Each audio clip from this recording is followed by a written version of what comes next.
Hello, gang.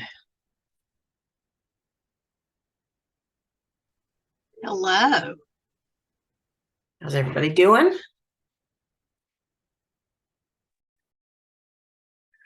Well, we're getting more of a crowd than I expected 3 days before Christmas. Maybe we're all preparing to snuggle in with the snow and ice in our studios for the next few days. Hello. Hello. Except maybe Paula. I'm betting Paula doesn't get snow. No, but up on Haleakala we do. Wow.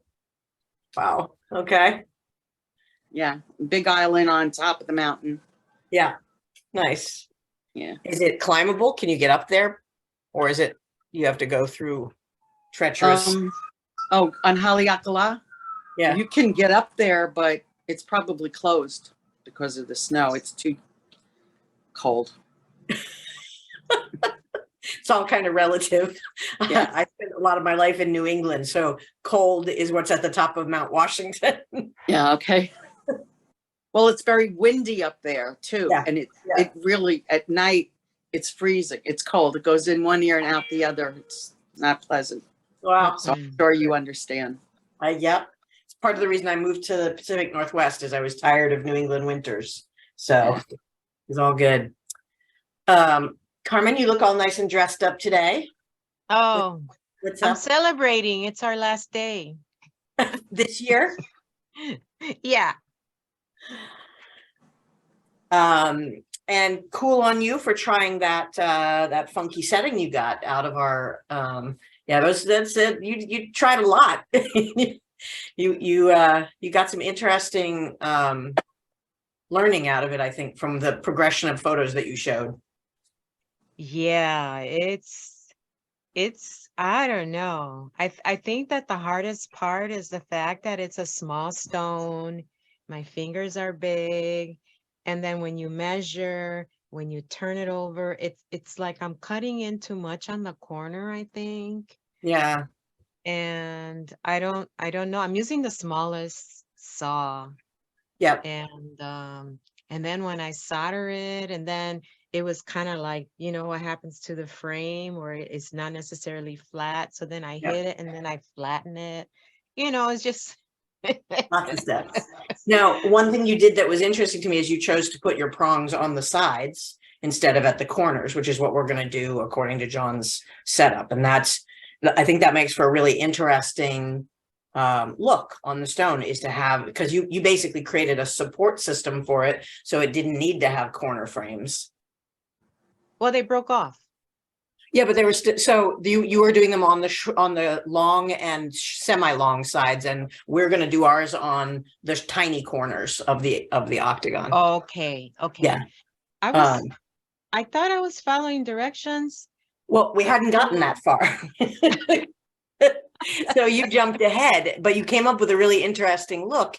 And what I like Okay. is that you got, it wasn't quite a basket setting, which is what we're working on, but you got this sort of castle-like tiers of layers that I thought were really neat.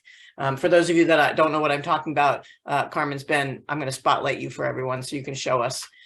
She's been working on a variation on the emerald cut using, it looks like you had two layers to your framing. Yeah. Which is really cool. And I love that shank with that effect of it being raised up so you can see through this through to the belly of the stone. That's super cool. So many things went wrong. You see how I collapsed there on the corner? It's what you learn about.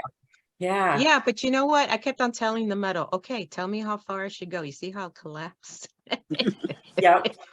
Been there, done that. Do that And on a I'm regular like, you basis. tell me when to stop. When you finally melt, then I'll stop. And it didn't. Nice. Yeah, some of the side effects that we don't think about when we're doing such detailed work is just how much experience it grows our experience with the fine details of metalworking when we have to work this small and we have to repeat things and we're trying to challenge ourselves with the hard solder and that sort of thing, is that it finesses some of your soldering skills and some of the other skills along with it. So very cool. Good effort. Well, I remember what you said, and I've been paying attention, which was look at the solder. Don't pay attention to the actual, the flame. Right. I was You're looking always for- paying attention to the flame and not really paying attention to the solder flow. Yep. And once I started to do that, I just became more comfortable, which Good. is an incredible thing to know. And I are mean, you for starting to me. get that flash that you know that microsecond before it flows now because you're starting to see the glisten it gets? Yeah. So it's one of the reasons that a lot of people ask, why do I teach in sterling? And that's actually one of the reasons I start new students on sterling instead of on an argentium or on a fine silver, because fine silver, when it's starting to fuse, gets a color that's the color of melting solder. And so it's really hard to learn that flash that's so critical to becoming good at soldering. You'll be able to see it after you've learned it when you're on fine silver, but like it's just too close and you think you're going to melt your piece. And if you were working in sterling, you would be melting your fine silver. But in fine silver, you have no way to sort of differentiate when you're first learning, when you're first teaching your brain. So that's a good observation, is to be watching your solder. And I'm glad you're learning stuff from that. Anybody else have any updates they want to share? I mean, we'll do the usual at end, show off your work for real thing, but anybody have any questions left over from prior rounds? Oh, I got to do my usual intro of things. So everybody here is a regular, so you don't need the whole I'm not John, you know that. But I do want to share, you guys are going to get the scoop. Oh, I got to go to the right file in order to get you the right scoop though. I'm going to give the usual links, but at the bottom, I'm going to give what I'm calling my tentative schedule. Most of these dates I'm pretty secure in, but this is a tentative schedule for next year's classes. And I'm trying to commit to a new class that people have been asking for, which is that bottom one, connections, linking, chaining, hinging, and clasping. I just have to figure out what to narrow that down to before I can post that class, because I need to I like to have at least a structural outline of what I want the course to look like before I post a brand new class. So, so those are tentative dates for you. As always, we've got the Rio for Schools code if you want it, and I will post that in case anybody has failed to post that up to their Rio account. And we are going to start with a quick peek at our board now with the new stuff added from last session. Let me spotlight myself. And why does it look like I'm super zoomed? Maybe I'm not super zoomed. Maybe it's just where we are. So in particular, we've been working the prong settings in chapter 4. This is where the crown settings are going to go when I have happier crown settings. But we started out with our 4-prong and 3-prong basic rounds.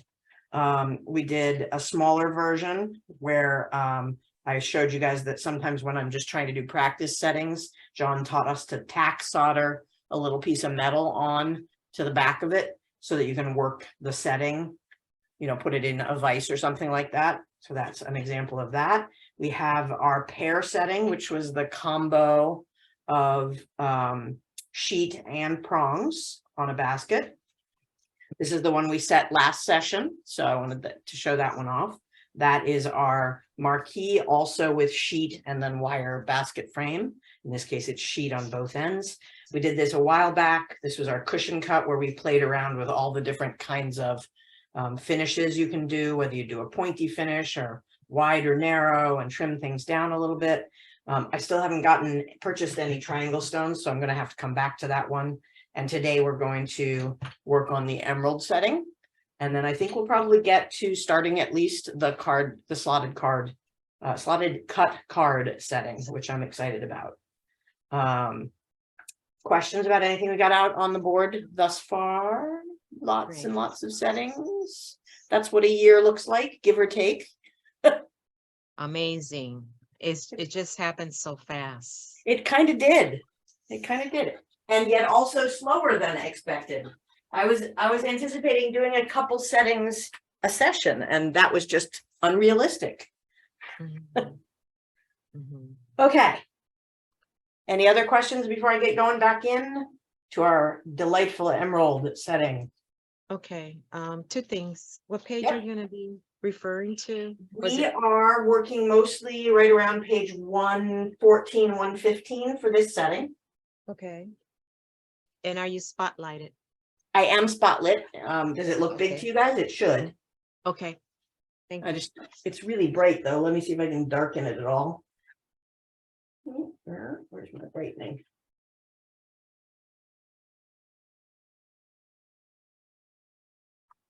Got a little less glare. There we go. That looks a little better. Okay, so our emerald cut stone that we started with last time. I made my second frame so as to not pain you with all of the minute steps. You can see if you want to go back and review it, it's in last session, making one of these frames. And so I made another frame that is theoretically the same size or smaller, right? You can make it smaller. You don't want to make it too much smaller because what we're going to be doing is putting these together at the corners with these U-shaped prongs. Now, John is again giving us less and less detail as we go through the later stages. So I have no idea why he recommends doing it this way instead of across the way that we did, like diagonally across the way we did with the U's. So I find these are a lot harder to hold in position than when we could use our magical pliers. Our magical pliers aren't going to do as well, and tweezers rather. Our magical tweezers won't do quite as much for us on this setting as they did when we had something we were holding opposite, like we did on the round. Let me pull out off the round setting. That'll make a little more sense. So you may recall that when we did the round, we were gripping with our magical specially filed tweezers. We were gripping one side and it was a U, and we would solder the other side while we gripped here, right?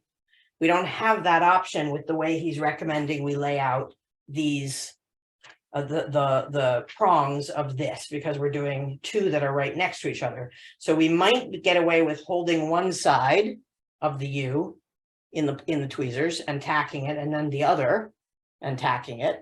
But I got to play around with this a little bit because I've been finding it challenging to get in close enough for the work.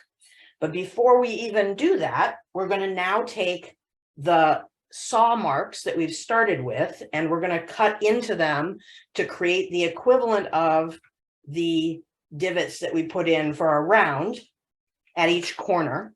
And we can do that. He has us working with on page, what page did he tell us to do this? No, he may not actually show it. But one of the best files for this is the Chenier file, also known as a hinge file. That's the one that only has file material on the outside edges. And if you have any of the traditional Euro tool kits, you probably have one of these. And you probably, if you aren't already aware of it for other projects, it may just sit there with you going, huh, why do I have that one? That's what I did for the first of owning one of these, and they're magical. The other thing that I will point out, even though it's very hard to tell, is that most Cheniers have a flatter side and a curved side. So there's tiny differences to each side. And if you work on a larger Chenier, you'll see the difference a little more obviously. But just note that one of your curves may be curvier than the other. It's not 100% of the files I've seen. This one, let me see if this set has a more obvious mark. And you can sometimes get these in other shape files.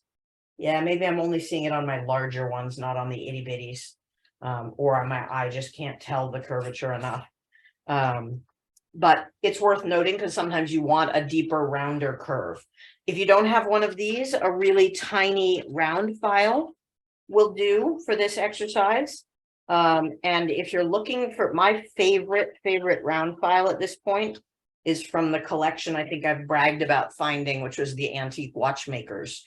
Watchmakers have much smaller tools than we do and much finer detail. So this is something that they use interior to their watchmaking. If you can find, buy, watch your local garage sales, whatever, find the few watchmakers left in the world and snag their supplies. That's what I'm using, and it's super, super fine, and it gets down to very thin point, even thinner than you'll find in one of these sets. But if you have to, use the one you've got in the little Euro tool or equivalent, or again, use the Chenier. It depends on the scale of what you're working on. So for me, I'm going to be doing just the little rounding, and I'm putting it in lightly at first, because this is very fragile. We've cut most of the way through. All we're looking to do is make it curved and wide enough to rest another piece of wire against it. In this case, the 16 gauge that we're making this basket out of, right? So I'm just trying to get a placeholder that helps hold these in place. And that's where I'm going to fill my solder, right? I'm going to try and I want enough surface area that it truly holds the prongs. And this is why I said in last session that it's super important, more so than on some of our other settings, that we barely go underneath the stone. We have to be under, because if we're over, our prongs are going to hang out outside the stone. And if we're way under, they're going to have to bend out around the most fragile part of the stone, right? So we're going to go around on every one of these and create that divot that's going to hold the post, knowing that your weakest spot is probably where you've soldered. And if you're like me and you had to trim it, at least one of these I had to trim, you're going to have more than one solder position maybe. So that becomes a risk point as well. Because again, we can resize. So in this case, I think I resized at this corner. I'm going to, because I have solder filling it all the way in on this one instead of a saw cut, I can either take my saw and cut down, or I could take a triangle file. In this case, I'm going to just resaw a little bit on the corner. Very delicately. I'm trying to keep my angles.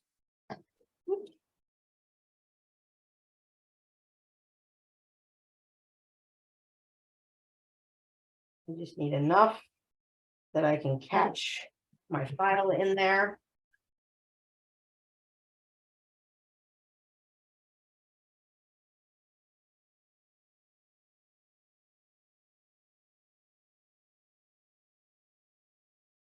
Because again, I'm looking to make a channel into which my corner prongs will set and be soldered. Okay, so I have a question on that part. Sure. We had already, according to the directions, have filed it to have that shape. No, I hadn't gotten to that step. The only thing I had done last session was I got the cuts and the folds and I soldered it, but I didn't touch the filing in last session.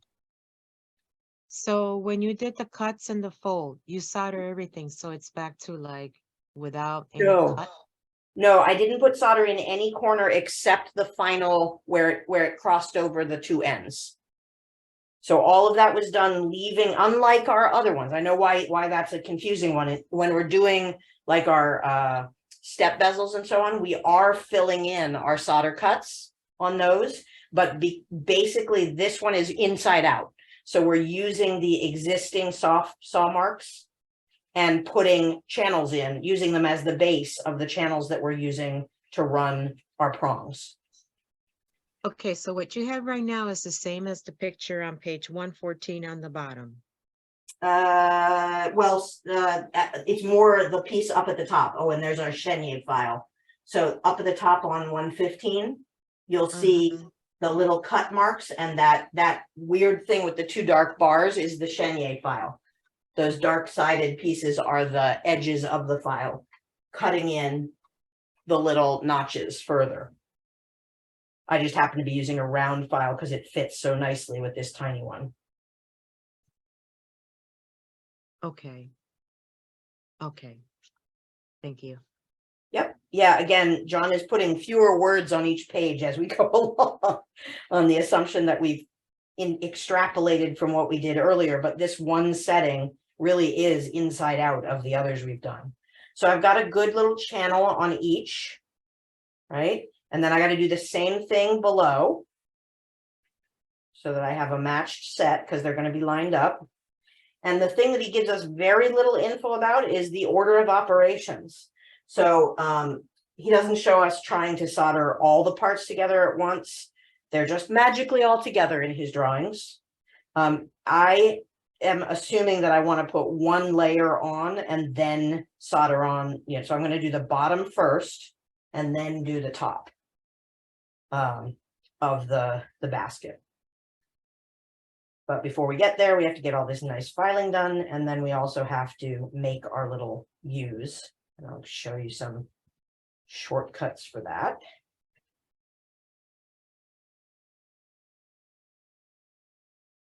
Whew. Slip slidey today.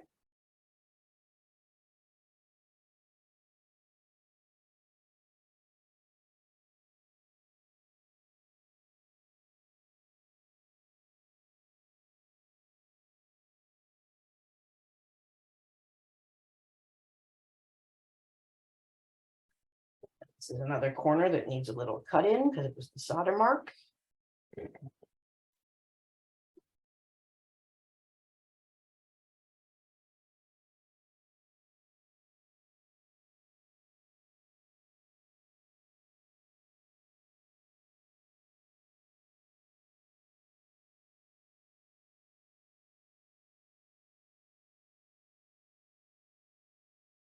So again, the only difference in the small round versus the chenier is that the chenier is just going to cut straight down, making a little U. The round is going to make sort of a more curved little space. So either one does the trick. Showing you that they both fit in there. I think I like the round for getting a more even filing job on this particular scale.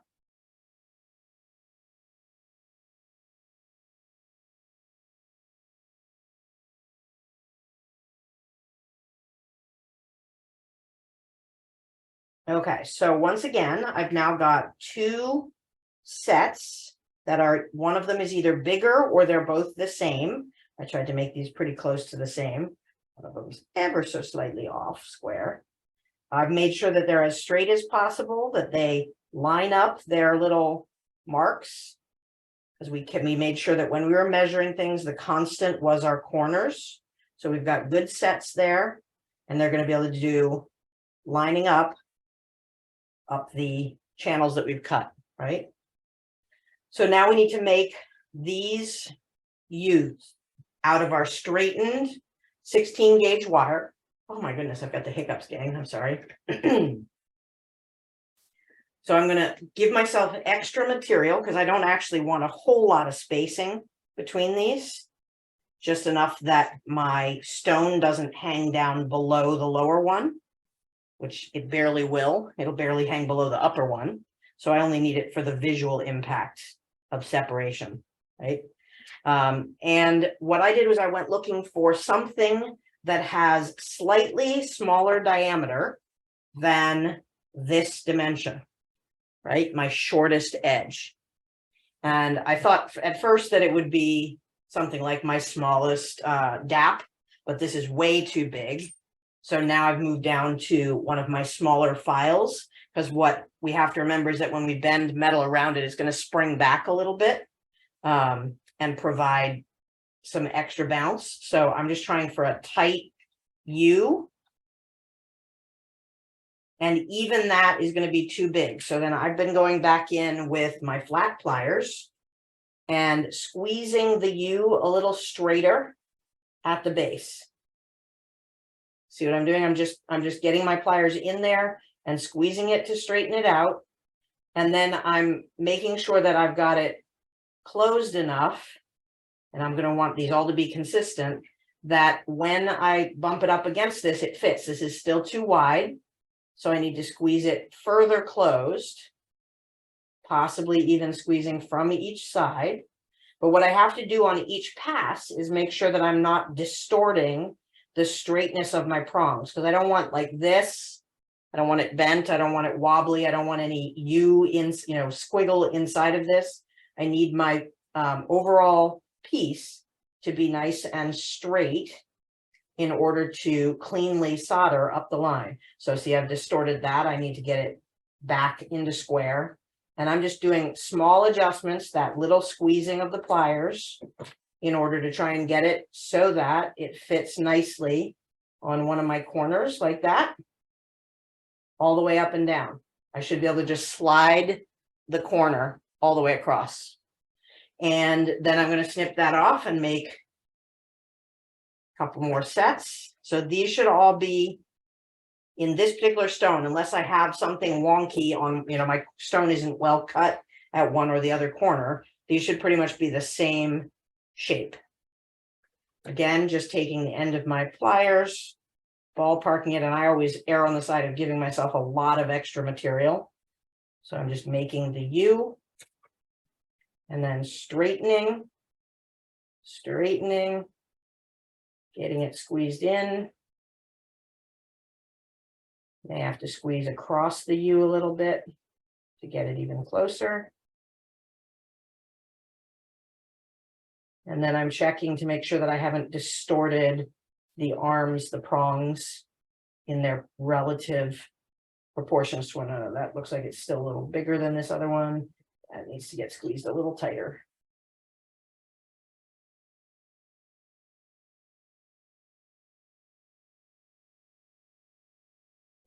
Okay, and again, my check is, can I slide it up and down? No, this is still a little too wide. I'll get it in a little snug. And then I want to make sure that the opening is straight and even. That's better. So now it slides up and down along that channel that I've cut. So that channel is just the two places on the one corner that I've filed. And you could do this if you've got a not well calibrated stone, you're going to want to do a separate check for each and know which prong goes where. And I'm leaving myself that excess and not worrying about whether I've got a clean cut or not, because we're going to trim so much of it away at the end. So once again, ballparking similar size, pushing around whatever I've chosen to make my shape. And there are definitely there are lots of other methods for doing prongs. I know Lucy Walker likes to do hers up and over, and she leaves them connected until such time as she's actually finished soldering everything to whatever the work is. So her little, whereas John has us working from the back, right? I know Lucy's, she shows working over the top. And then you leave them as like a little grip and you position your piece, solder it down, and then you trim your prongs down from there. It's a great idea. I'm not sure that you'd get any greater benefit off of these. And I think if you were doing a tapered bezel, I have a sneaking suspicion that on tapered bezels, the underneath method is easier because then your U is supporting the upright angle of it. Whereas if you're trying to go over the top, then you're making like a wrapper around your piece, but I haven't tried it. So that's just theory. That's hypothesizing on my part. I just liked her thought on keep all the prongs on until the last minute. It's a neat idea. And I haven't seen any of her video clips where she's doing things fancier than a round or an oval. So I don't know how she tackles emerald cuts for that kind of pronging. But this is another one of those, as many artists as there are out there, you'll find different ways or slight variations on the theme. Still too wide.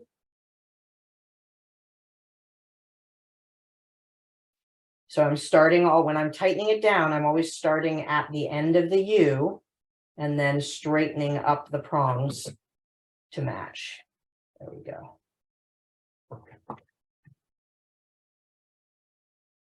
Okay, so we now got our 4 sets of prongs, one for each corner. And I'm going to do something because thank you, Carmen, for reminding me that this can happen. I want to make sure that my pieces are nice and flat before I start soldering things to them, or else it's going to be much harder. I'm just going to use my good old Bonnie Doon death pincher. You don't want to get your fingers caught in this. Just to do a little bit of touch-up flattening. And if you have a good mandrel for this, one of the things I did, because I wasn't feeling great about the squaring up of these when I was first doing them, is that you can put them on a mandrel if you've got it. The problem is it's the proportion of your mandrel versus the proportion of whatever emerald cut you've got. This is the big problem with the, you know, the blocks that I've shown you for the round.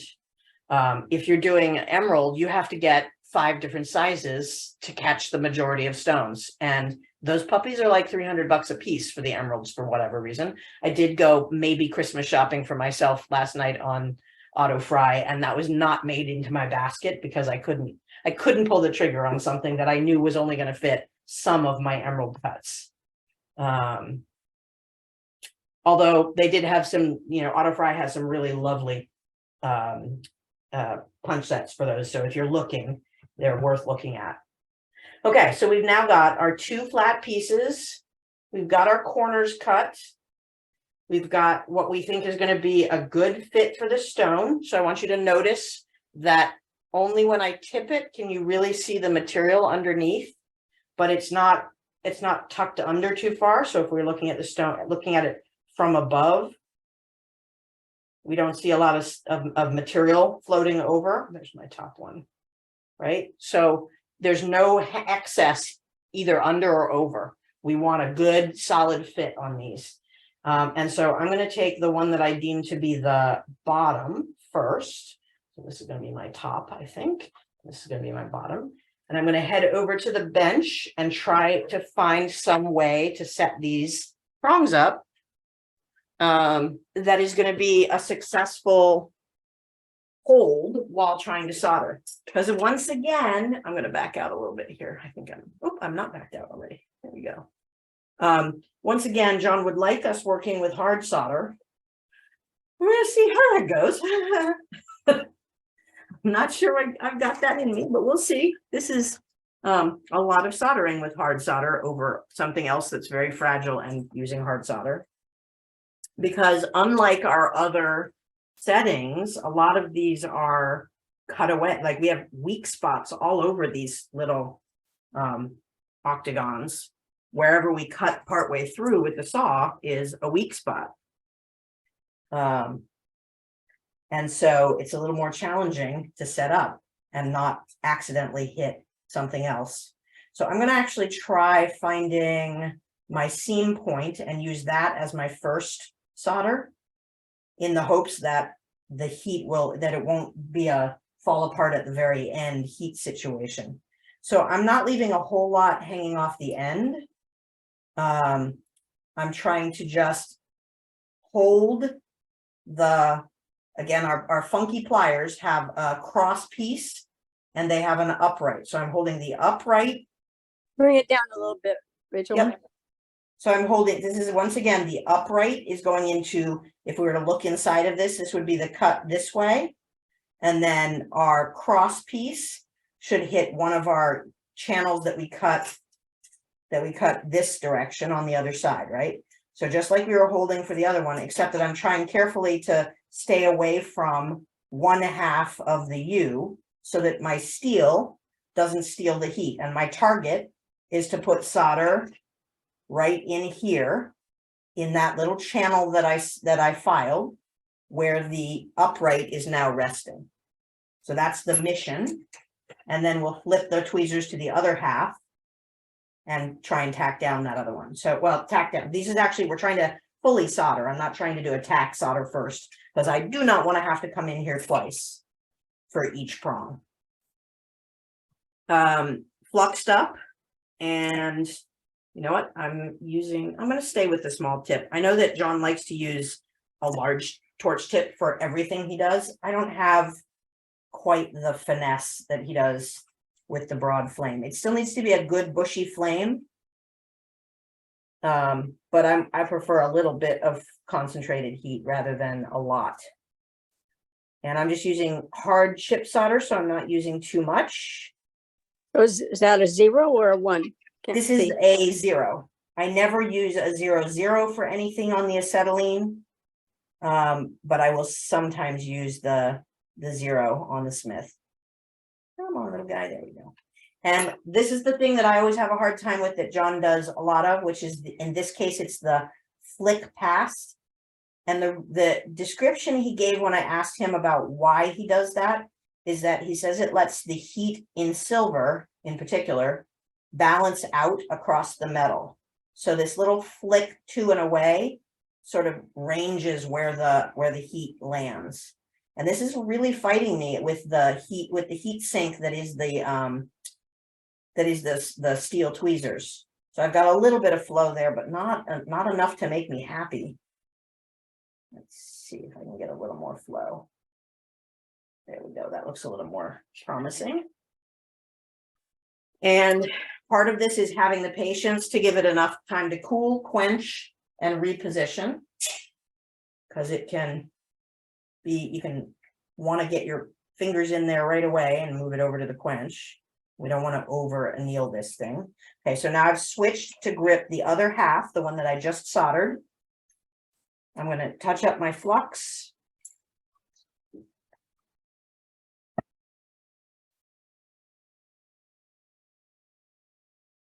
Get my little bits of hard solder.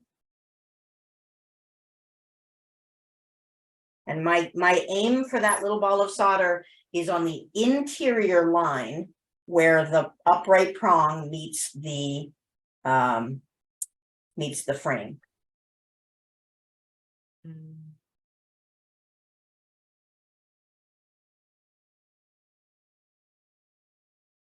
Okay, that's 2. 753 more to go on this particular setting. Okay, so we've got our first pass. And again, in this case, my choice was to do it on the side that I knew I had soldered when I was making the framework. And I think do I have a preference? I might go to the opposite side. I'm trying to think which is going to give me the least heat interference. No, I'm going to just work my way around the frame in this case. I'm trying to figure out is if anything will give me less heat back on that piece I just did by the time I'm done. And I think either way I have to heat that corner. So, all right, once again, using the special pliers, I'm getting in the joint with one. Slippery when it's quenched. I'm getting into the slot that I need it to rest in. And one pinch on one side, leaving the other open.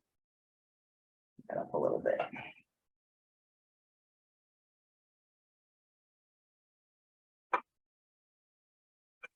Not liking how this one is fitting here. Try one. Go. That'll fit better.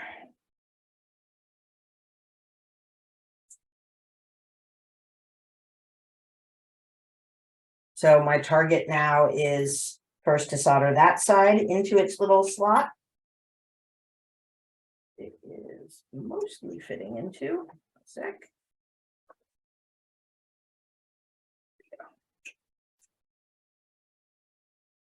No, it keeps popping out.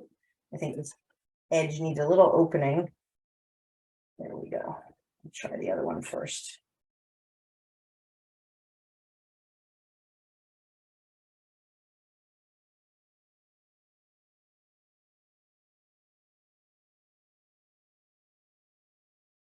This is super awkward and would be great if I had 3 arms to help me hold things as I was setting this up.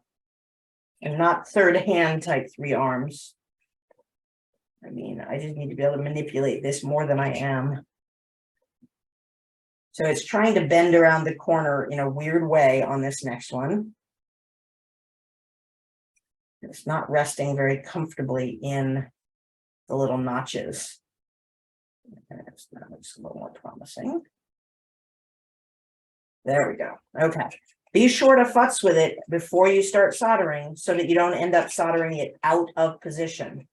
That's one of the things I've done frequently as I learned more about basket settings is I think I've got it slotted up, but apparently I shifted it to the side just before I touched the solder down and got it to flow. And I got to be careful not to overheat what I did on the first one because I don't want that melting off. We're still working with the hard solder. And we're still putting it right in the corner.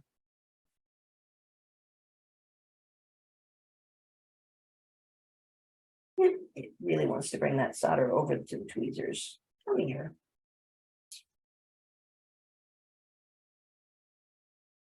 Get a smaller bunch.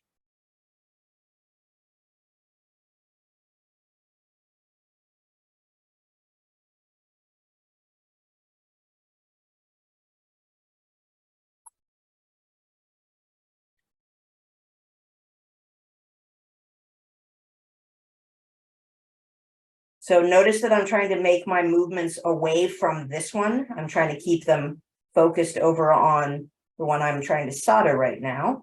And again, the steel tweezers makes it fight a lot. There we go. Just float a little bit. No, not enough onto this side though. There we go.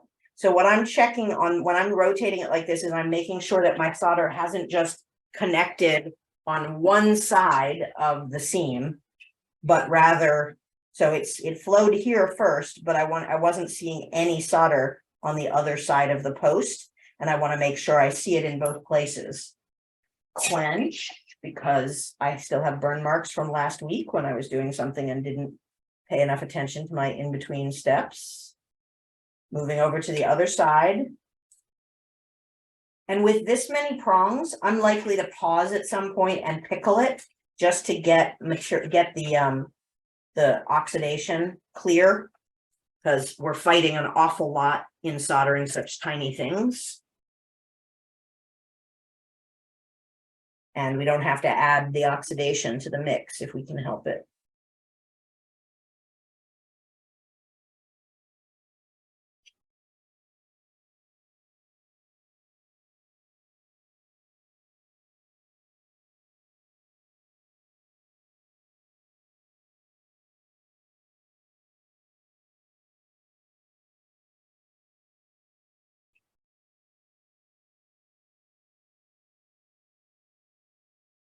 Again, checking to make sure that I've got flow through and not just to one side. There we go.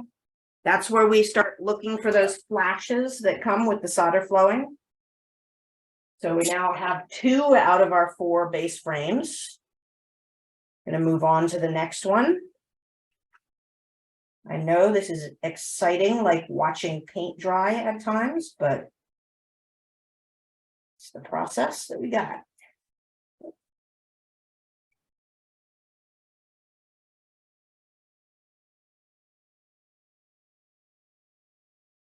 So I'm finding that for some reason, one half of the prong or the other is more comfortable being fitted first, or is fighting less, I guess I would say. So don't hesitate to sort of switch directions on which one you do at the start. Could just be that I didn't do as vertical a filing job on one side as I thought. Or as deep a filing job.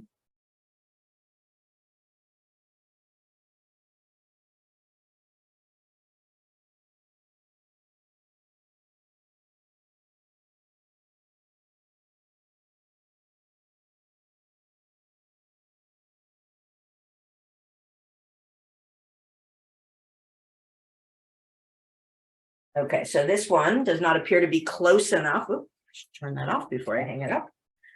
This doesn't appear to be close enough, so I got solder that flowed onto my post. I've got to quench, adjust it a little bit, and push it to get it pushed in a bit more, because it's not fitting as cleanly as I like. It's sort of, well, it's sort of tack soldered on.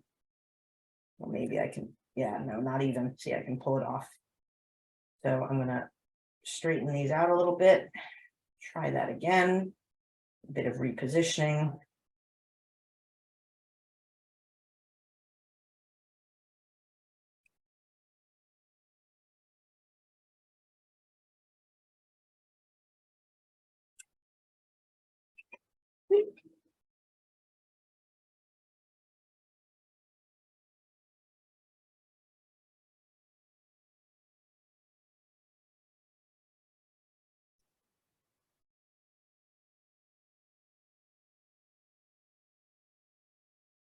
Even if you're making adjustments, always make sure you're keeping an eye on whether you're keeping your prongs straight relative to what you're adjusting.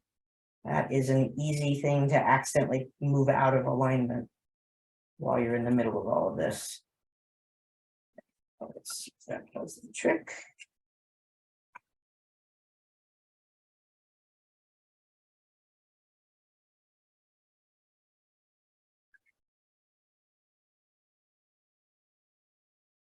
You guys still out there? Yes. Yeah. Yes. Yes. When it's that quiet for that long, I don't know if my connection drops or not. No, it's when you're playing with fire, I hold my breath. Sometimes I do too, so.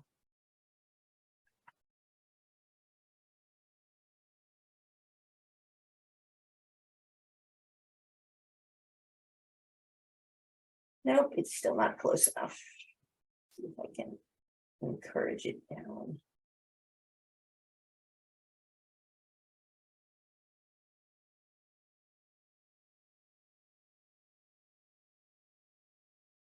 Nope. Okay, so this one is not fitted well enough, so I am going to quench and see if I can do the opposite corner. And then come back to that one once I've cleaned up my filing fit, because it may be the filing is just not good enough for that one. Let's see whether we can get this corner much more connected.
Oh, it's fighting a little bit, but not as hard as the other one.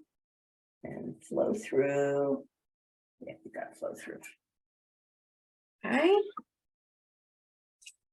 So my impatience definitely shows when I do little fiddly bits like this, because I'm used to, like, when I'm making chains, I just keep the torch going and solder in sequence. And I have to remind myself that the way to get this done right is to turn the torch off, reposition everything, get it all set, then turn the torch back on. And that slows me down enough. You know, yes, I could literally leave the torch going if I wanted to put it in a stand. I'm not a huge fan of doing that. Just because I may forget and bump into it, or be clumsy, and I don't want to risk that. But oh, wrong one. But the act of choosing to turn off the torch is what slows me down, because then I have to think about what am I doing with the rest of the work. With my little solder bit back here.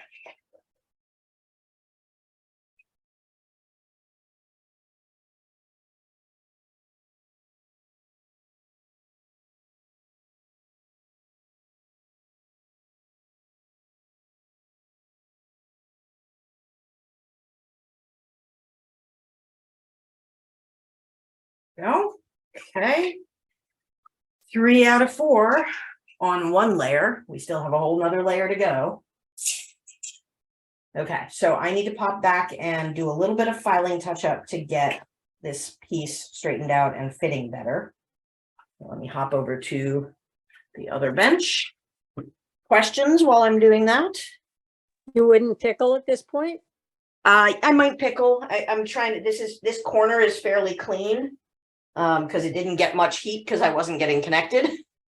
But for the sake of this, I think I'm in good shape. I just need to deepen a couple of my channels here and make sure that they're angled better. One of them, yeah, one of them was cut a little too high. I must have been filing this way instead of upright. Let's see if I So can get- when Pardon? you're doing the fire, you're focusing on the actual area where the prong is. You're not going around in a circle or flickering or doing all of that, right? You mean when I'm Like- trying to get the solder to flow? Yes. Here, let me draw a big scale version of this and that'll help. Eraser. Because sometimes I don't know, do I focus on that area or am I always circling to get So- everything flowing to the middle and that whole thing, you know? Solder follows the heat is the real answer. But we've got some factors in this. So if we've got this action going on, right? We've got a divot here, we got a divot here, and we're running something up like this, right? We've got our rods that we're trying to connect in to it. So our focus is at this cross section, right? Right where it touches in, because if we were to do a top view, what we would see is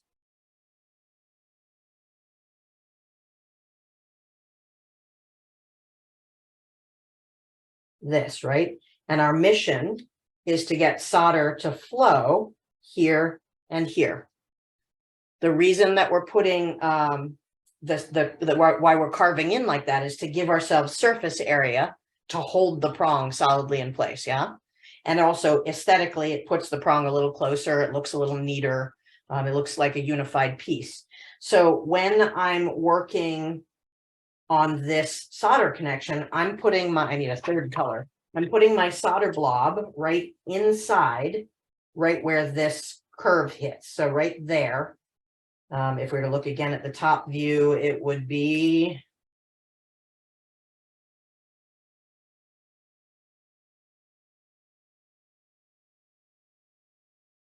the solder blob sits right there.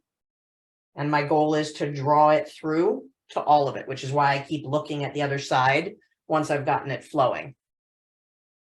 Okay, and so my tweezers are over here holding this stuff on while I'm working on this one. The problem is that these are so close. The tweezers in scale are actually more like here, right? There's steel gripping my metal. And so it's very, very hard for us to get temperature on this area focused. So that's where John's flick past action goes. So what you're seeing me do is always being aware of what other things around it I might be heating, because right over here there's another set of prongs that I just hit, right? You know, I don't want to flick towards that. I want to flick that way or that way, but know that if I overheat my steel, the steel is going to be contracting and trying to fight it and stealing the heat away. So it's sort of a concentrated flick past the area that I want, coming in from the other side, maybe flicking all the way past, but again, watching out for whatever's on the other side. And the smaller you work, the more focused your heat needs to be. So unlike when we're doing a silver ring band where we're heating the opposite side in order to spread the heat, what we're counting on is that intense, concentrated little flick of heat. And what John was saying this was in one of his classes, I don't think he talks about it in the book, is that by flicking past, we're bringing the intense heat in and then letting the silver have time to sort of spread the heat a little bit more across the region. Whereas if we just stay in one spot, we're going to overheat right here and risk the melt. Okay. So it's a lot of factors, and it's something about the scale, something about the having steel in the way, or if you use binding wire, if you use T-pins, anything that is stealing your heat is a problem that you have to counter in some way. And then also, you know, we have factors like, let's say we had really heavy basket and we were doing a much thinner wire as our prongs for some reason.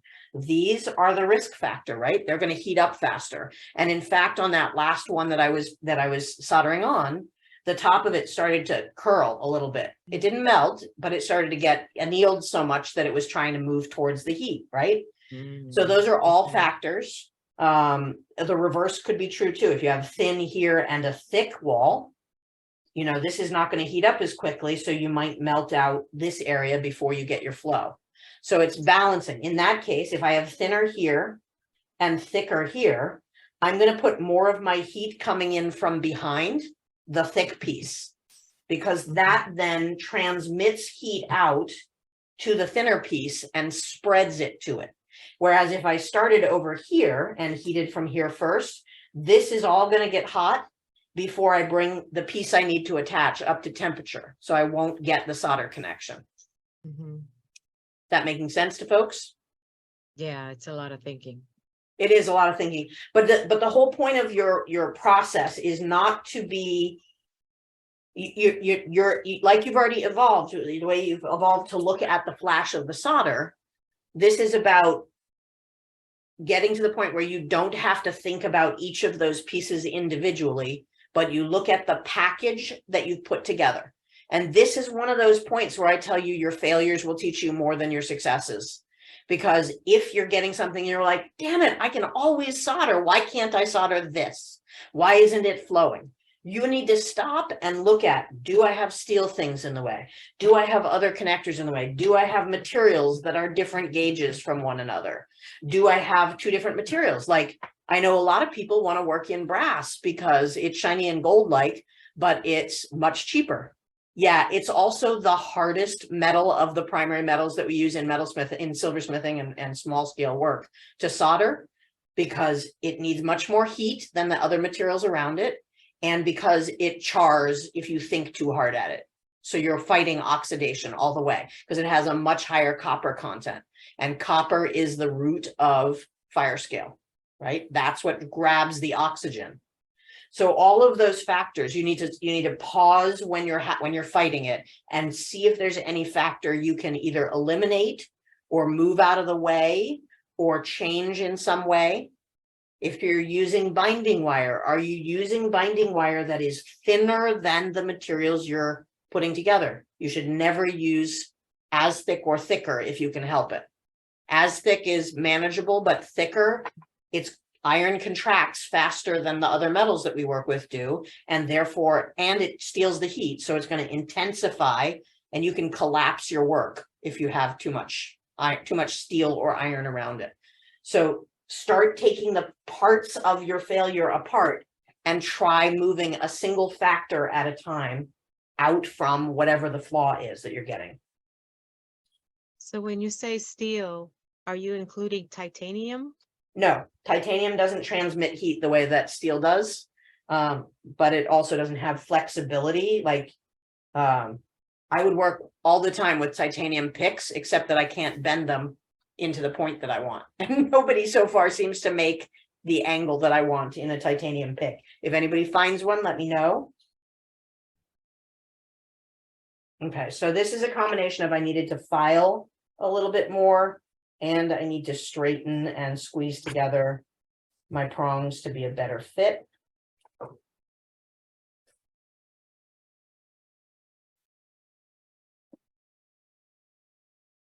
Nope, still needs to be tighter.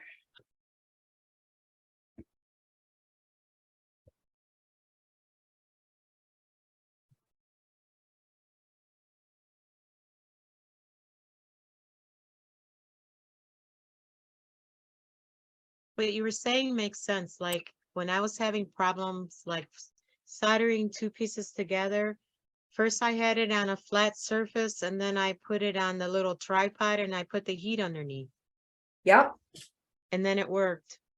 nice. I don't tend to be a fan of steel tripods because they're just giant heat sinks. Some of the, like, I don't mind a binding wire nest. That's pretty handy. And it lets more of the air circulate. You know me, I've used the nickels a lot. I like nickels if I can put it on a nickel platform instead of, you know, I make my little pocket that I'm working in. That's just enough lift, and the nickels are less likely to be stealing my heat than the binding wire.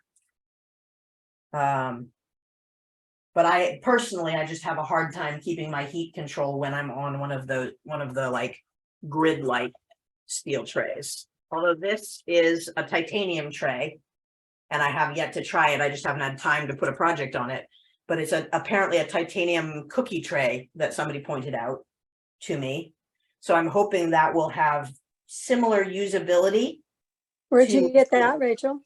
I'll have to dig it up because somebody pointed me at it on one of the groups I was on, and then I'd have to, like, I might have even gotten it on Amazon, but I think one of the things you have to worry about is you have to burn off the coating that they put on it and then go from there. I'll try, if you were, especially if you drop me an email, I'll remember to look at my receipts and figure out where I picked it up. I have not tried it yet myself, so I can't recommend or say, oh, hell no, don't use it. I've just had it sitting there for a while. Because I like to buy cool tools and then not use them. Because who has the time? I buy way more tools than I have time to use them.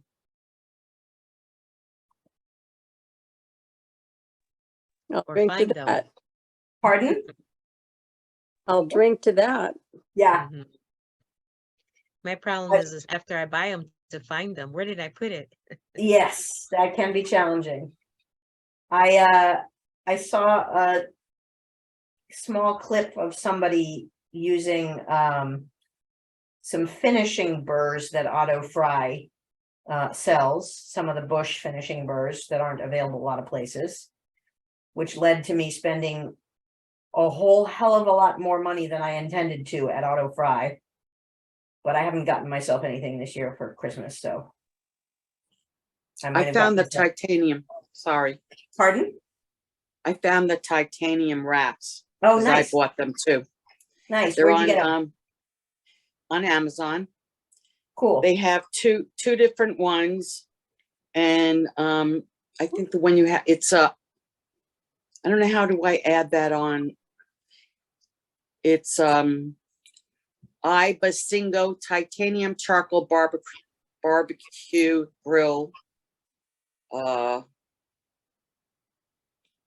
Nice. Visit the Basingo store. Can you put a link to the Amazon product in? I'm looking on my phone. I'm gonna have to search it. Oh. Yeah, so I'll have to, I don't know how to do, I don't want to lose you people. No, that's okay. So let me just see here. You can also put it in the Facebook I'm- list later, which is I'm what gonna chat. I'm gonna type it in the chat, Okay. all right? Yes.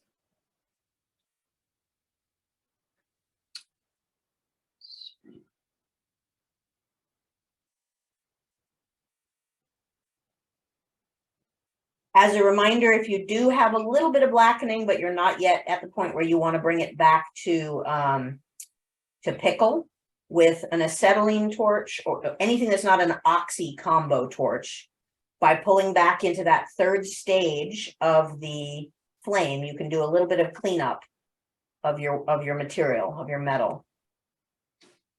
Ooh, almost, come on, blow the rest of the way. There we go. It's a lot more solder than I meant. There we go. Okay, round one, boom. This is gonna get quenched and go in the pickle.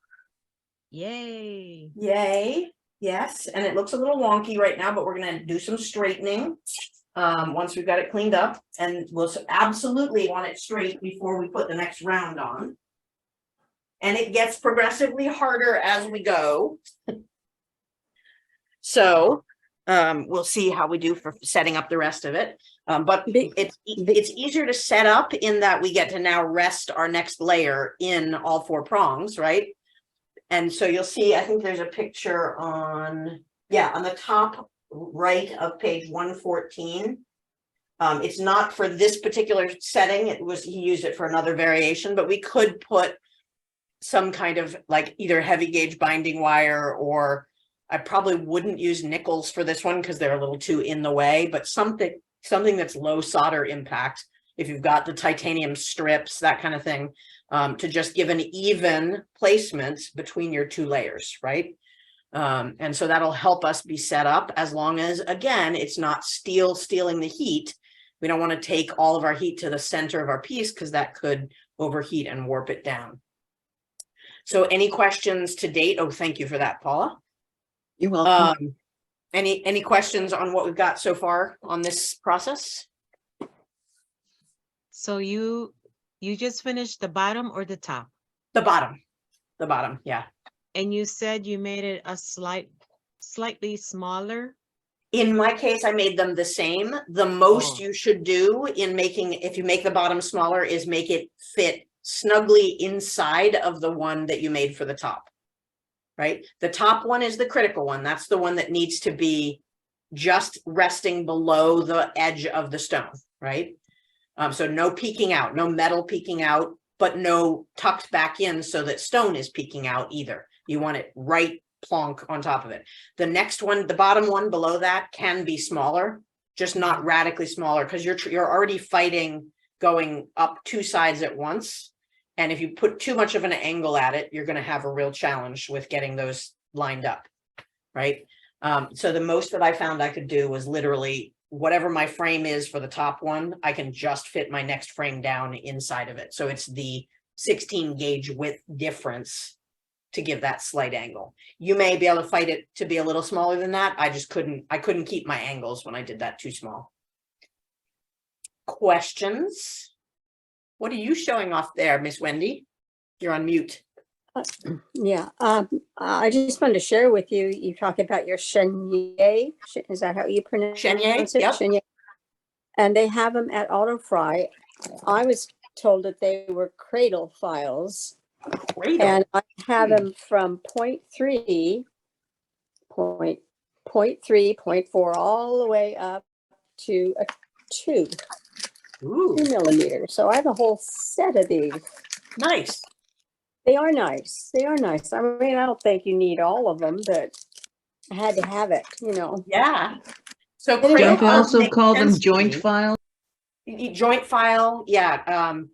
So cradle file makes sense to me because a cradle is what you're making for your joint when you're doing that kind of a thing. I can see that naming convention. Chenier Okay. is used in Europe, and I think it Right. actually literally means hinge. But I don't know French well enough to know. Anybody speak French? Anyone? I barely Okay. speak English. So thank you for that. Yeah, AutoFry has some really good Gordon tools in there. Valorbe. Valorb, yeah, the Valorb files are really good quality. There we go. Okay. So while we're pickling that, let's talk about the next one we're going to do, which is really funky. It is on page 118 and the slotted modular assembly, aka cut card. This is one that those of you that follow along with my adventures in hating to make precision measurements and so on. This is not your setting. You're not going to enjoy this one because this is all about precision setting.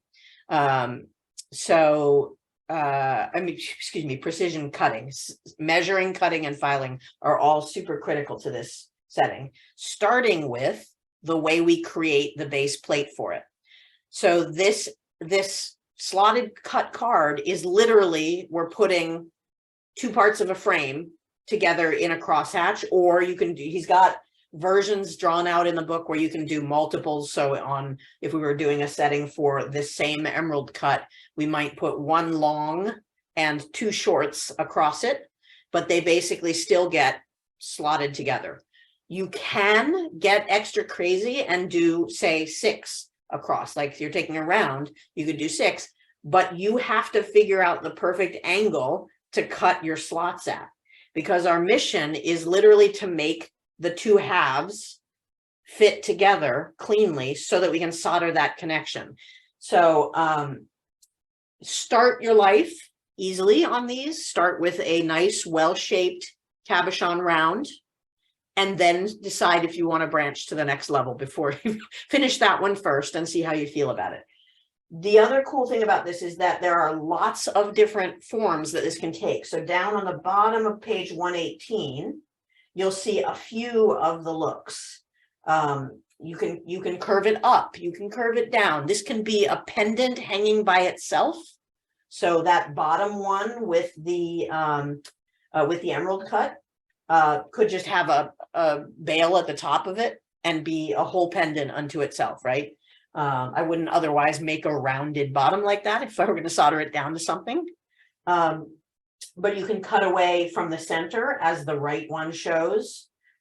You can turn it into prong-like, but frankly, that one on the left looks a little too much like our existing technique for getting into a crown setting. So we can do that with filing in other ways too.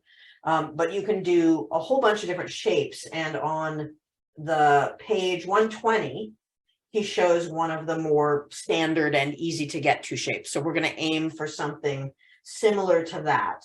Although in that drawing, he's doing the version that has the faceted setting.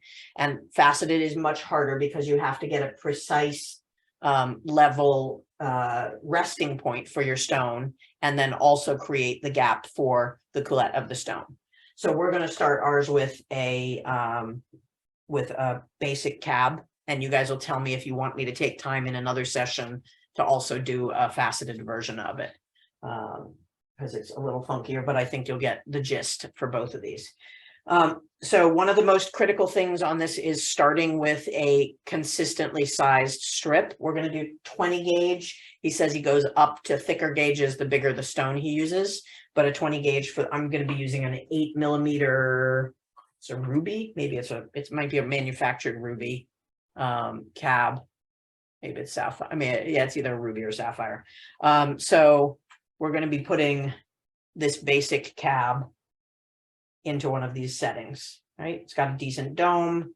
You can do it with higher domes. You can do it again with faceted stones. And you're going to want enough material to have meat on either side of it that you can cut away, right? So you want to probably design what you want it to look like first. So I did a little bit of a rough scale thing of what I want to get out of this. And I'm using 8mm stone, and I think I gave myself 14mm width. And what I'm going to end up with is something roughly looking like this.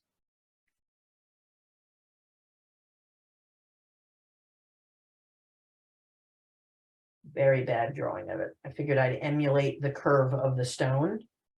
You don't have to. I could cut it the other way. I can curve outward instead of inward. What you need at the top, though, is something that you can slice down. I should have done this with pencil. That you can slice down and fold over to become the prong-like capture of the stone, right? So we're going to actually start this with pieces of material that are the H, basically. We're gonna create that box. We're gonna cut away, and we're gonna cut away and file away, and we're gonna work the visuals of it until before we take it apart, right? So we're working on the front on this axis and this axis at the same time, mirroring each other. Okay. So that will be our next project shortly, but I want to go back and try and finish the upper layer if this is pickled enough. And we'll do a full-scale drawing of what we're doing. We'll map out and make a little template on the other piece, on the other project when we get to it, so you guys can see the steps that go into that. Okay, so here is our semi-lopsided project here. And we are going to first out of the gate straighten all kinds of stuff up and make sure that our setup is well done. So I've got, if anything, too much solder on a couple of these joints. And I have one joint that I am seeing here that only soldered on this side, not this side. So I need to get that flow a little bit more on this side right here. So there's some gapping. And I flowed the solder enough, but I just put way too much solder on. So I'm going to have some cleanup to do. That cleanup is going to be a little easier to do, at least the rough in on it, before I put my next layer on. So I'm going to get in there quickly, but with smaller files than that, to just get a little bit of my excess solder out of the way. because otherwise I'll have another layer in the way as I try to file it, and it'll get a little more frustrating. My handy dandy round.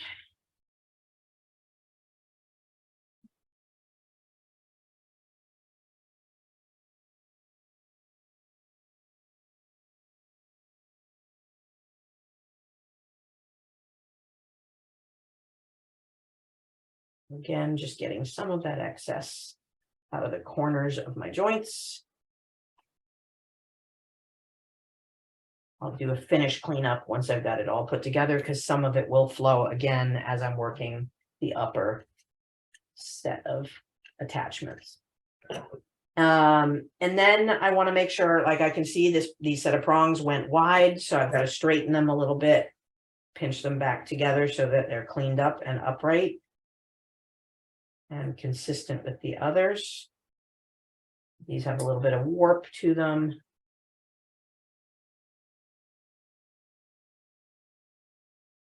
And I think for my own sanity, I'm going to trim the set to sort of be equal height, just so I'm not worrying about overheating the ends of one while working on the other.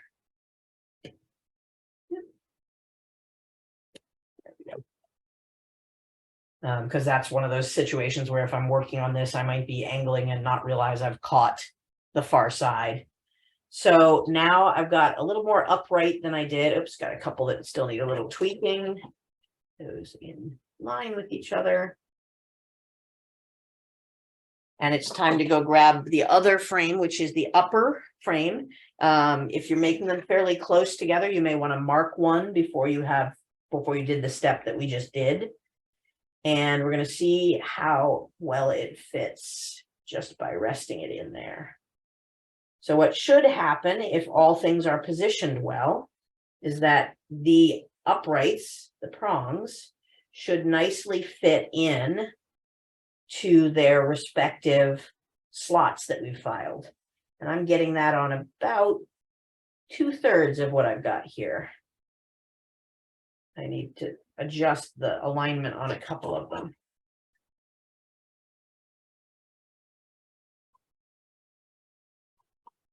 And because these are so closely sized to one another, they're actually holding pretty nicely on their own. So now it's a matter of making sure that I am evenly spaced height-wise before I move on to the next step. So my first thing is going to be to eyeball. That's actually pretty nicely proportioned. I may want to put my stone in it to see how it looks, make sure it's comfortably fitted in there. That's looking pretty good. I've got one little prong that's being fussy about where it sits, but that may be a matter of rotating the stone the other way. Yep, that does it. So now it's a little torqued. I got to straighten something out. So I've got, it looks like my frame got a little distorted. It isn't quite squared up anymore. So something I was doing, maneuvering it, it got a little wonky.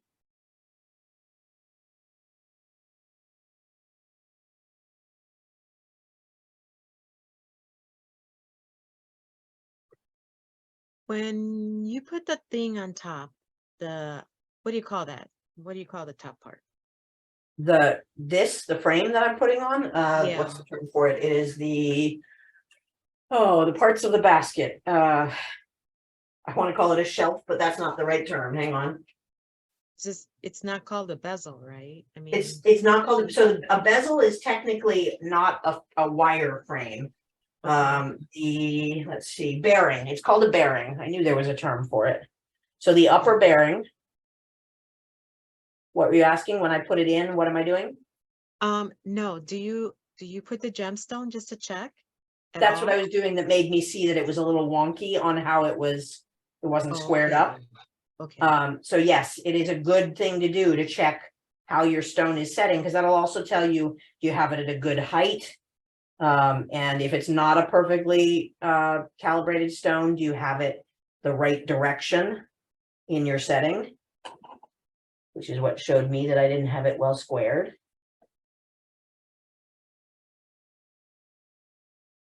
So again, I'm first eyeballing how my prongs set relative to each other, and I'm not liking that direction. Switch that around. I've got one corner that is a smidge narrower than the other three corners. And so I've got only one position of this piece of bearing that will fit well in it. Oh my gosh, so fiddly. Yeah, start big. Don't work on tiny stones your first time doing one of these. You'll thank me. There we go. That's fitting happier into. Well, I went to the gemstone show here in Chicago, Yeah.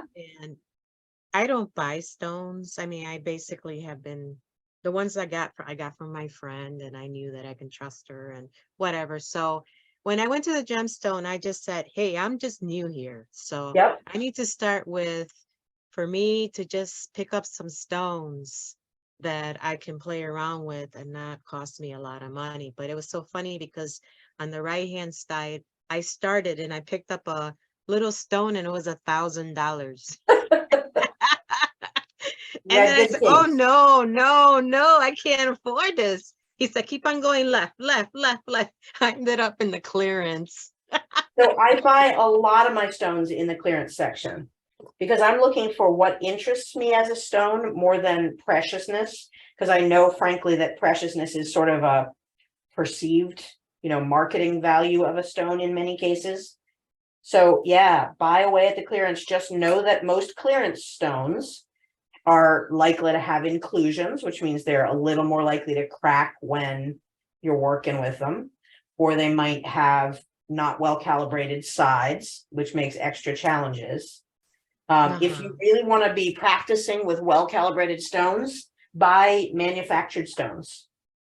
Those are almost always going to have better precision than the cheap cuts that you get at a gem show. Mm-hmm. Well, I'm learning. Good. I guess I won't be doing the $1,000 stone.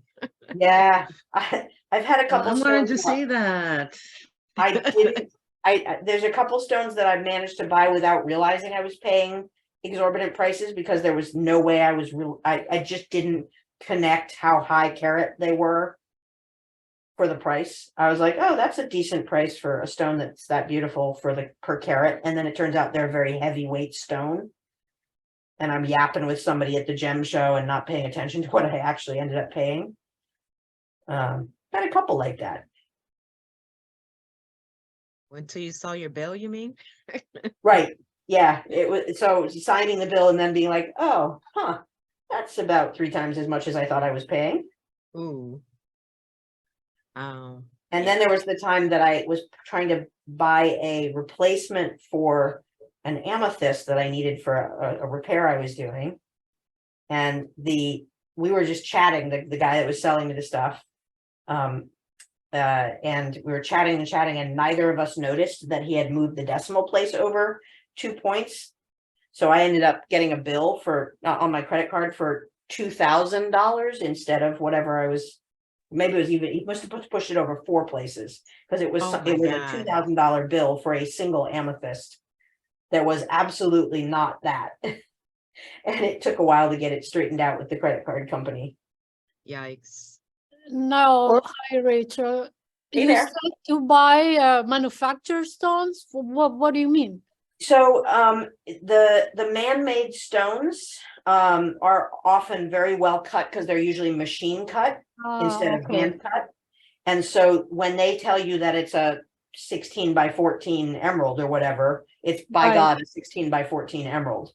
And the one you have there, what is that? The one that you're working with? Size-wise, hang on a second, I'll measure it. I'm still futzing with this, getting it where I want it to go. No, I mean the type of stone, the green one that. So this was one of those clearance stones that I got from Best in Gems when I was prepping for this project. I'd have to look at my notes. I want to say it's either chrysoprase or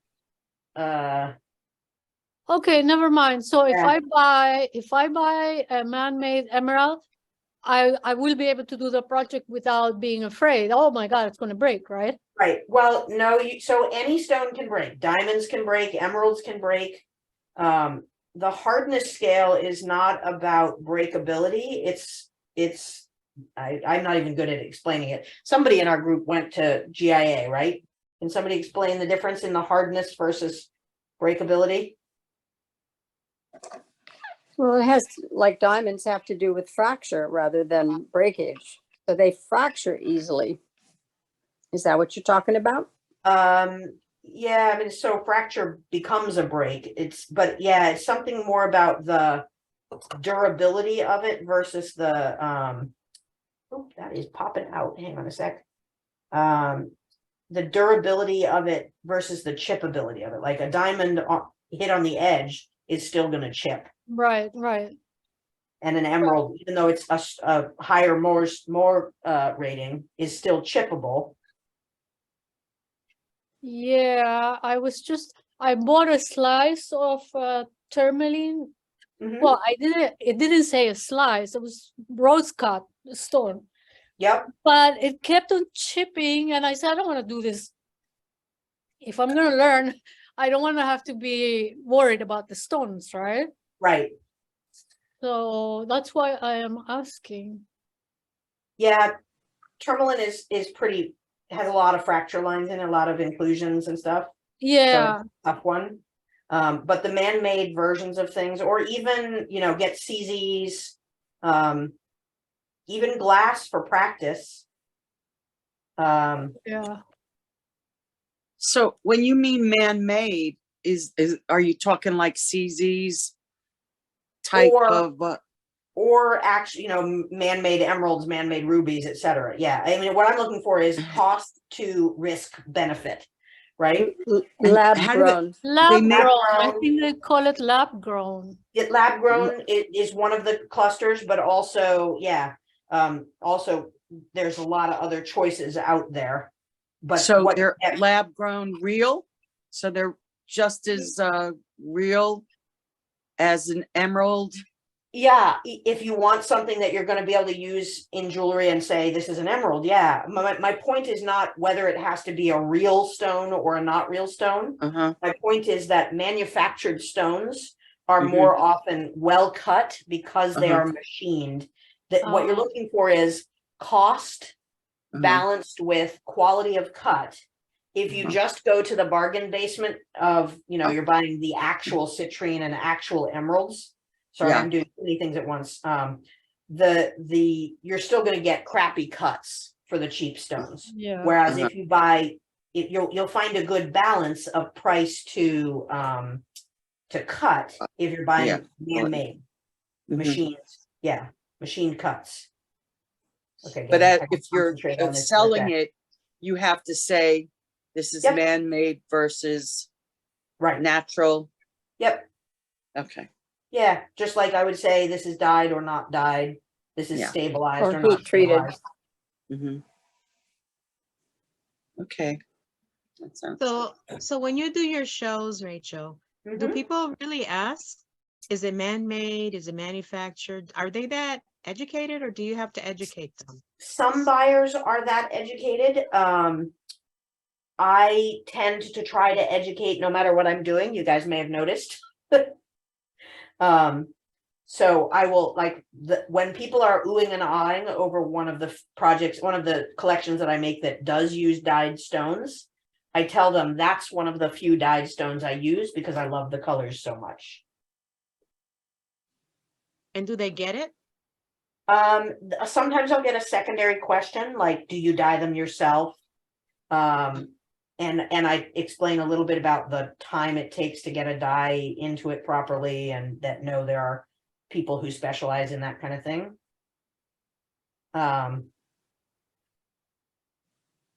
But no, yeah, it sort of differs by client, I would say.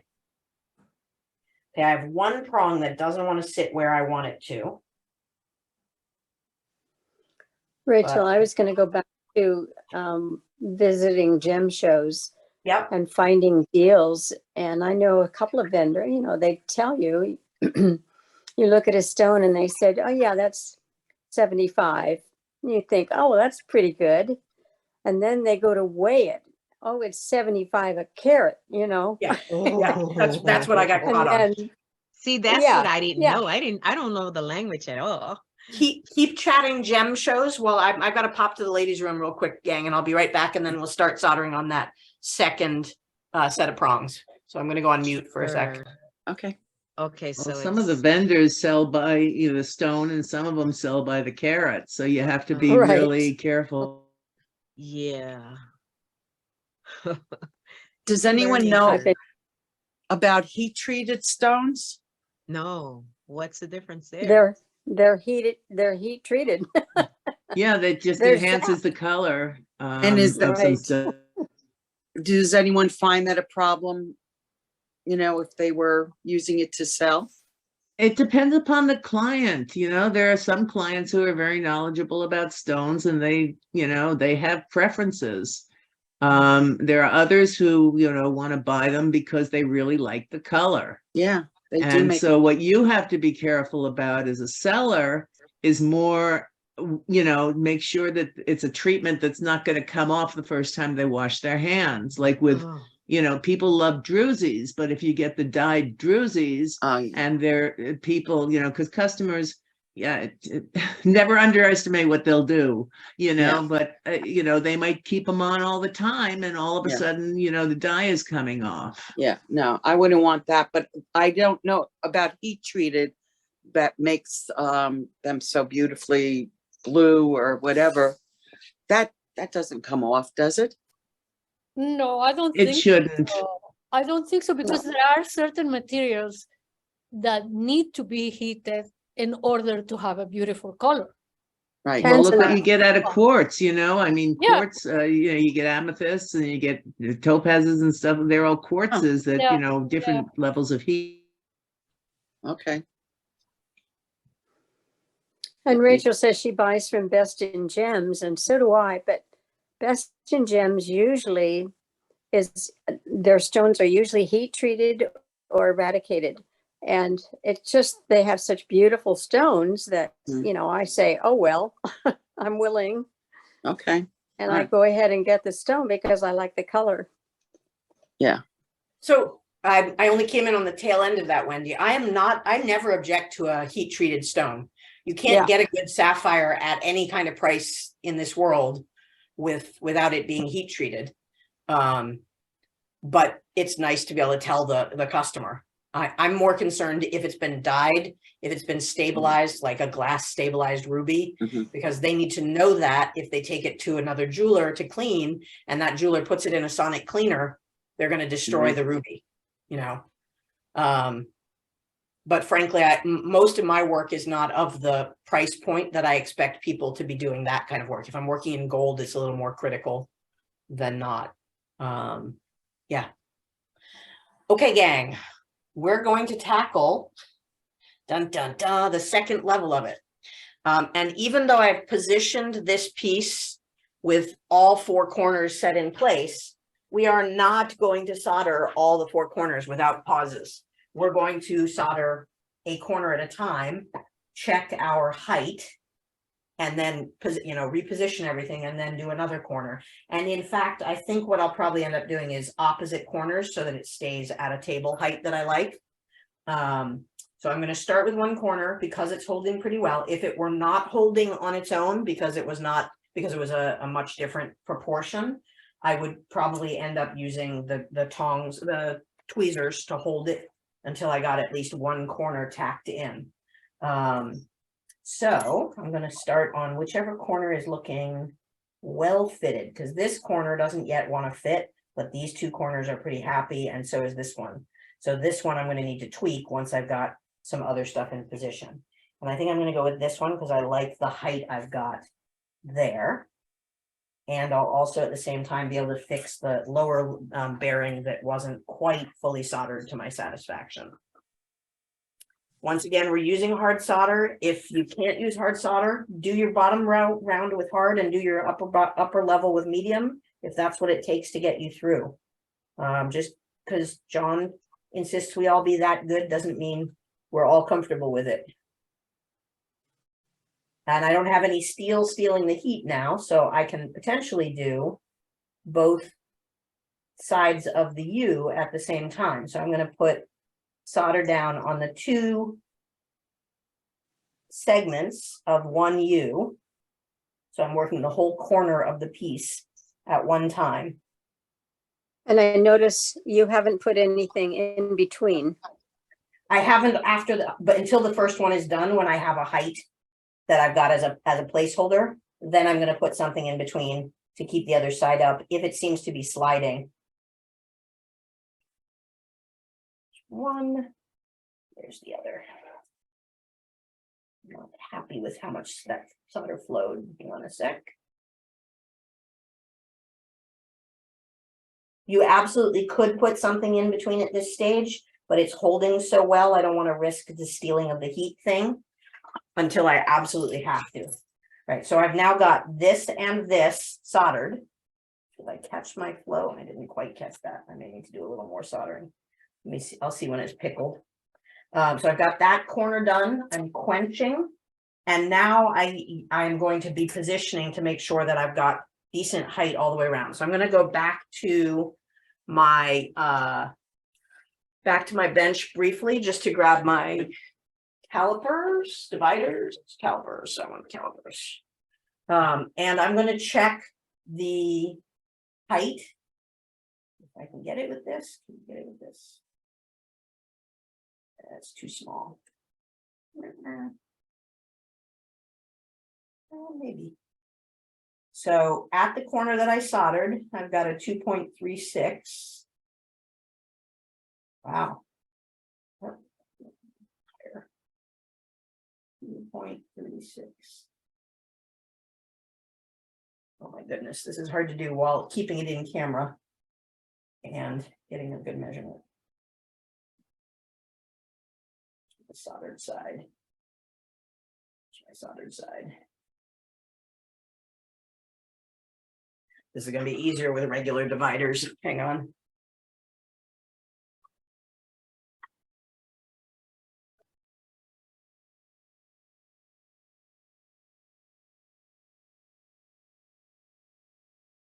Okay. So I need to scooch up a little bit on this one side.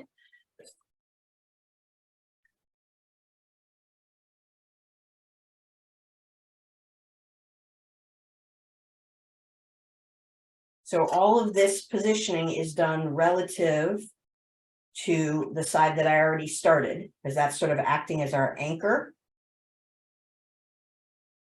And it's going to be tiny, tiny adjustments. And remember, when you make an adjustment to one side, you're going to have to make sure it didn't change things on the other side of the world. Something good.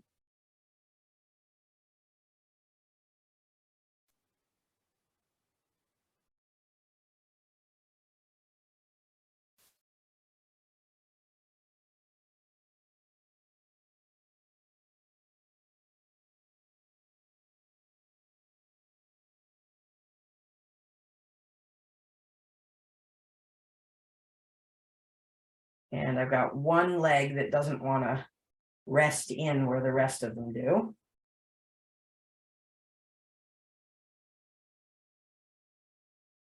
Let's go back here.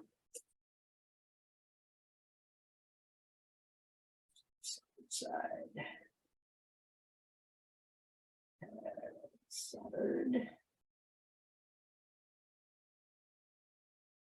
I may not have to put anything between these. This is holding pretty nicely where I want it. I may be tempting the fates, I don't know.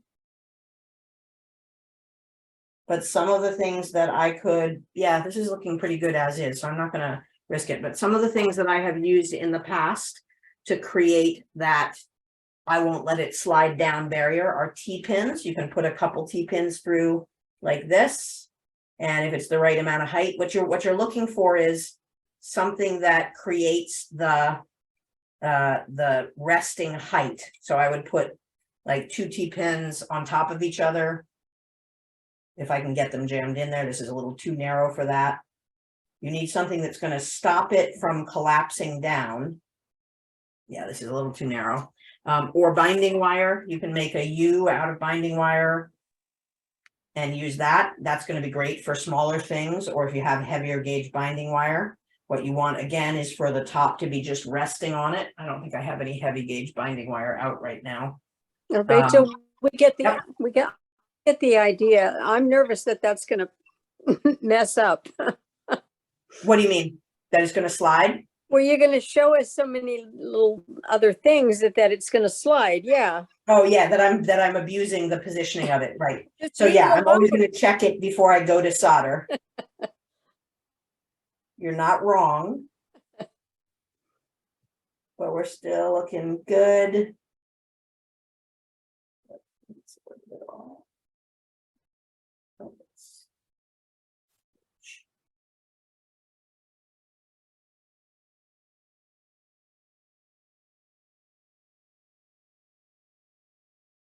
Okay, so what I'm going to do in this case is the opposite side from what I soldered. This is the one I just soldered. I'm going to solder the opposite side, because then once I've got those 2 points done, it's really hard for the other two to shift out of place. If I just did these two, it could easily get shorter on this side or taller on this side. But once I've got it kitty corner, it should be in good shape. Once again, we're using the hard solder, and we're going to try to do both corners at the same time, both pieces of the corner, rather, prongs.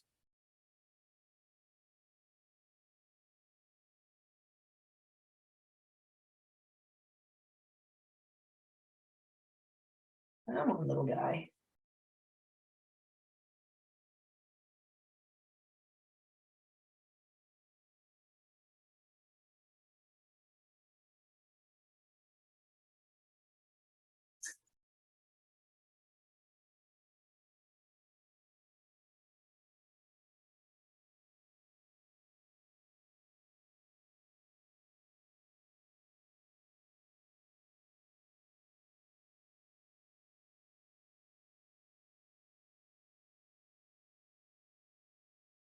Okay, and I can see a problem that I'm going to try to adjust on the fly, which is that one of my prongs wants to shift out of position.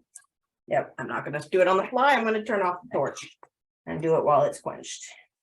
So I got one of those corners soldered, but the other one was starting to move with the heat out of its channel. It gets harder and harder to tell which ones you've done and which ones you haven't. Come here, little guy. You want to go right back in.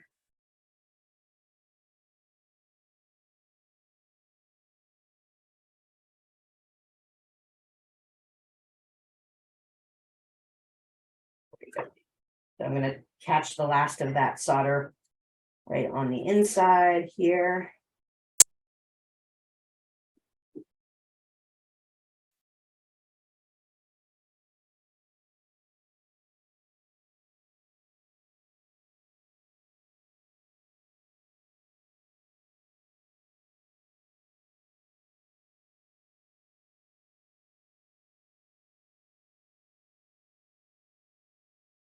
Go.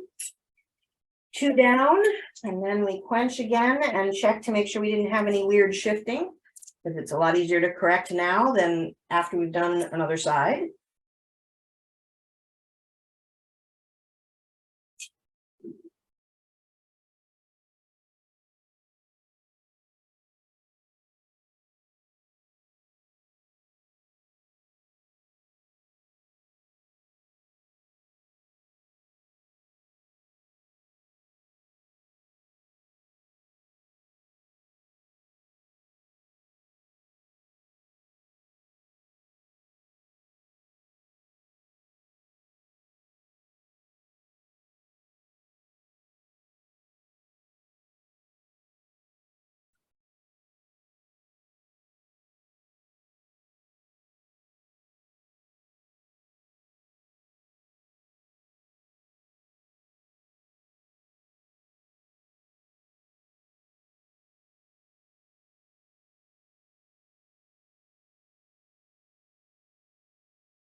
Okay.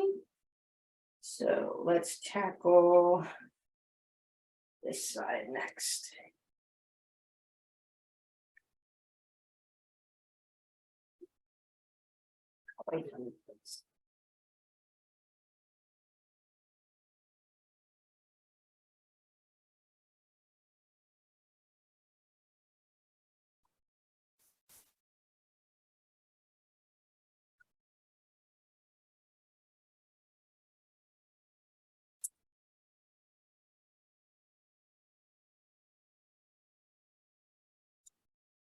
Okay.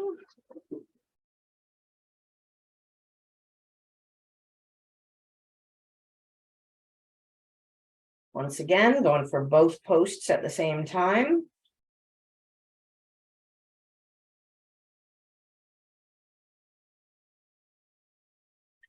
I should have ordered myself new picks when I was ordering from Auto Fry.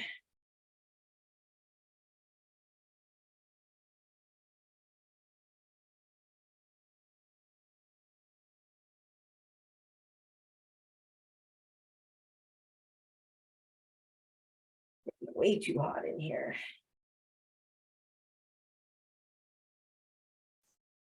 All right, gang, hang on. I gotta find out if I have a clean pick. Oh, I do have a clean pick. Oh, well, no, not really. Let's see. Any of you guys clear? Last Christmas miracle pick. I have an unused pick. Excellent. Woohoo.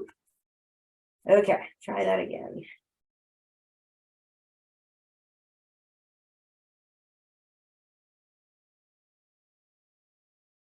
That's better. It's not well screwed in.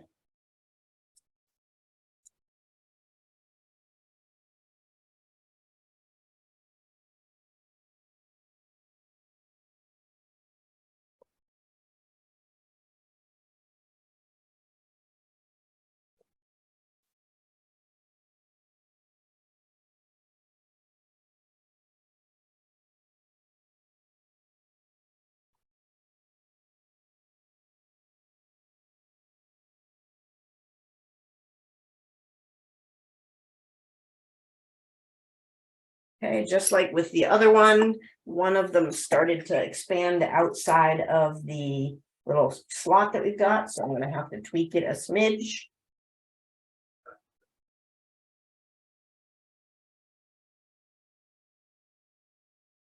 Encourage it into that corner.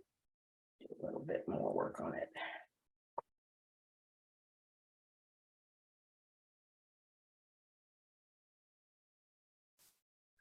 And again, this is bordering on when I think I probably would pickle it again. I think I've got it still enough cleaning it with the torch that I can get in there. I know that's famous last words, but see how it goes. Too much solder, just enough solder.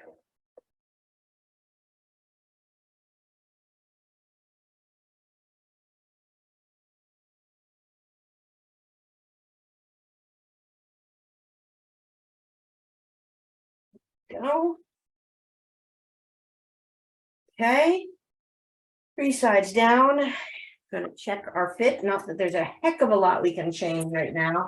We might be able to squeak it up a little bit if we needed to. So this is my unfinished side, I think.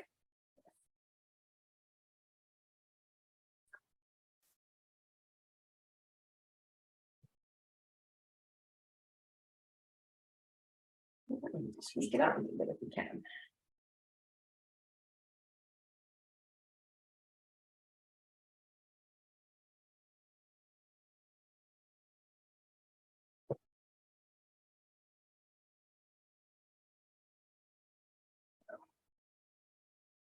Right. The last of way too many solders, if we do this well. Oops, you can see already that one's not where it should be.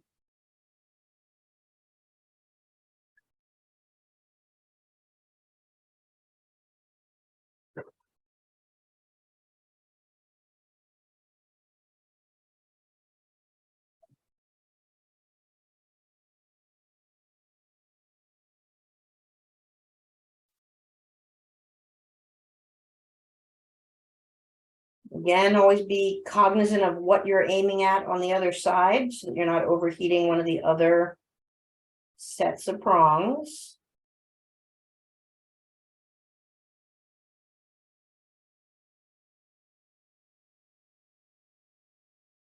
Oops, come back here.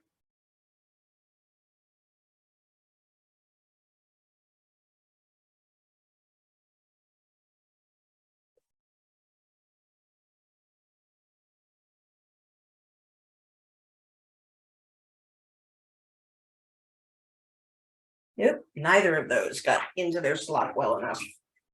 So we're gonna have to reposition, another quench and tweak. Both wanted to go elsewhere. Come on in a little bit, guys.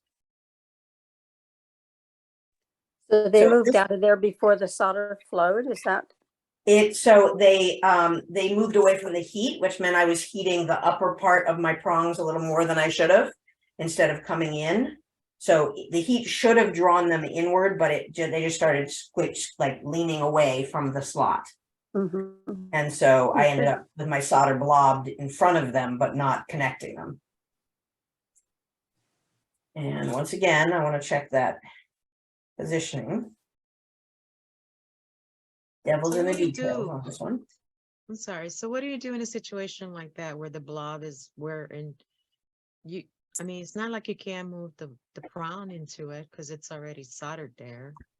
So it's not, in this case, the blob is literally resting on the bearing. And Oh, so okay. all I have to do is add a smidge more solder to get it to reflow. Now that I've got it positioned in close, the solder wasn't in the way of the prong, it was resting above the prong. Okay. But if you had to, you could peel the prongs back and use a file to recreate your channel. If you Mhm. got solder in, I mean, if you got solder in where you have filed, is that what you're asking? Yeah, that's what Yeah. I thought had happened. Yeah, because we're connected only on the bottom on these, we could pull them back away from the upper bearing Mhm. and then file again, clean it up, get the solder out of there. Down, not up, down. There's one. There's the other. Boom. All right. Now, we're not 100% certain that's the last of our soldering until we've pickled this and looked at all of our solder joins. But we now have a full basket frame with a hell of a freaking lot of solder joins. All done with hard solder. Nice And- job, Rachel. That was Yeah, great. thank you. I like these better than I like doing the emerald cut step bezels, that's for sure. Mhm. So we'll pickle that for a while and work on the other one. And see how it looks and trim off some stuff if it's all soldered. And then we'll set that in another session. So I'm excited to set that. I don't know that I've done a successful emerald basket before, so I'm looking forward to that. Okay, questions before I move back to our next thing? How many of you are rushing out to do your emerald cut, I'm running now. right? Yeah. So one thing that I personally want to try, I got a lot of funky shapes that are not any of the traditional shapes we've worked with in the books. I need to give I usually do those as step bezels, and I need to try making some prong settings for some of the weirder, like they've got concave curves and convex curves and angles and stuff. So if you want that on the list of things you want to watch me do, I'll put it on the end with our catch-ups. But I'm definitely going to be playing with it myself for a bit. Any other questions? Any other comments? You use both, what was it, 20 gauge for the wire and for the, what do we call that? The bearings? No, I used 16 gauge for everything in that setting. 16 You gauge. might be able to go down to a 20 in a much smaller stone. before you do each of these types of settings, usually right in the first couple paragraphs, John talks about what range of gauges he uses under what conditions. And 16 is sort of his baseline for the basket settings. So I think we've done everything except for the really small round that I did was done in 16. So our original, all in this chapter, almost every one of the settings that we did that was a basket setting was 16. And we might have gone down as low as 20, but it may have been 18 on the little guy.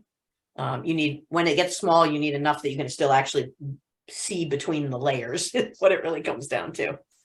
Okay. Okay. Thank you. Any other questions?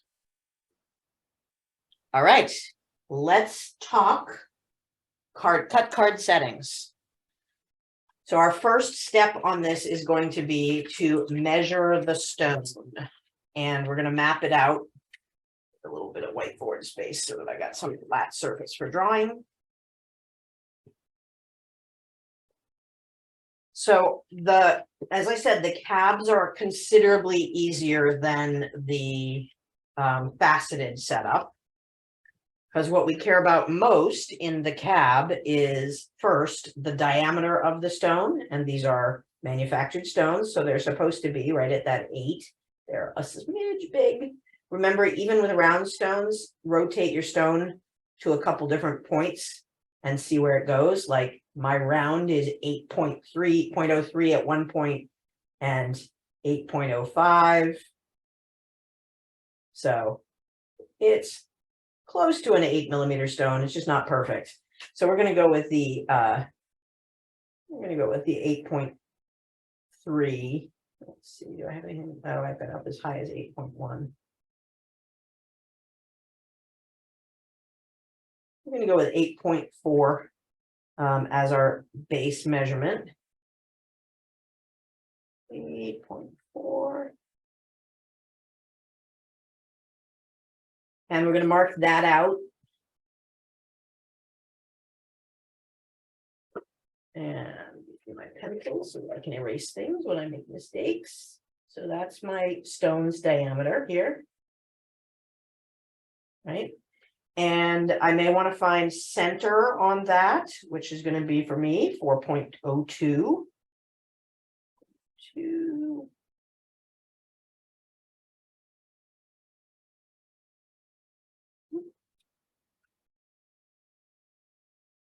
Somebody needs to make the Alexa of calipers where you can just tell it the size you want it to go to and it automatically adjusts. Because it's the point. What, say again? Yeah, absolutely.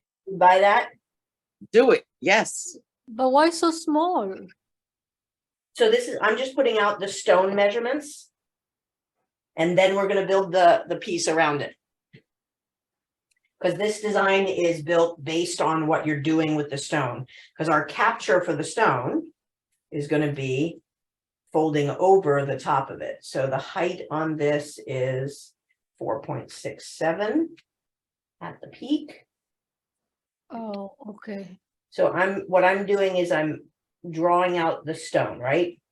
And then I'm going to give myself a nice center line.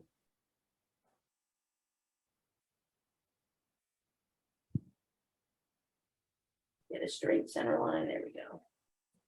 So there's my center line. And then I need to decide how much material I want on either side of this design or on any side of this design. So overall, I don't like a super tall, like I wouldn't go like this if my stone is sitting up here.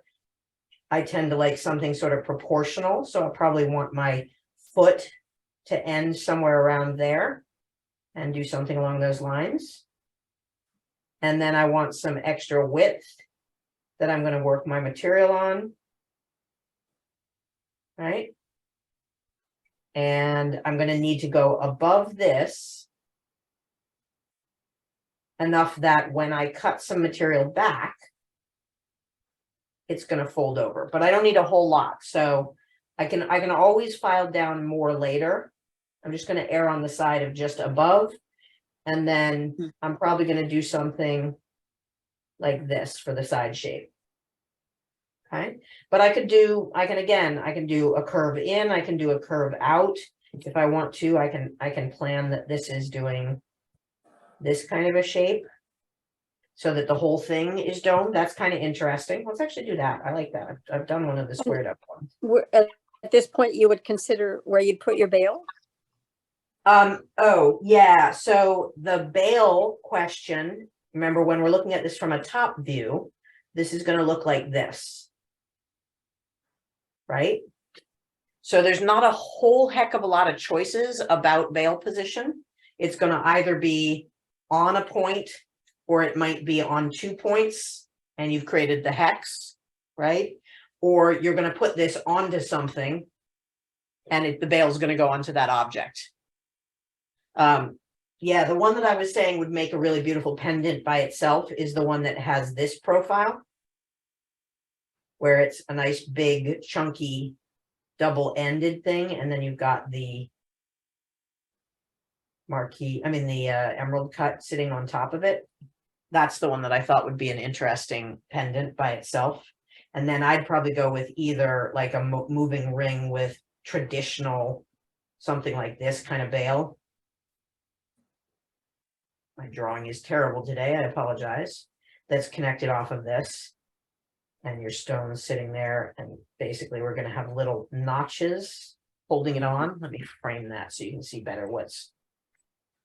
So what we'd see of the silver is basically this.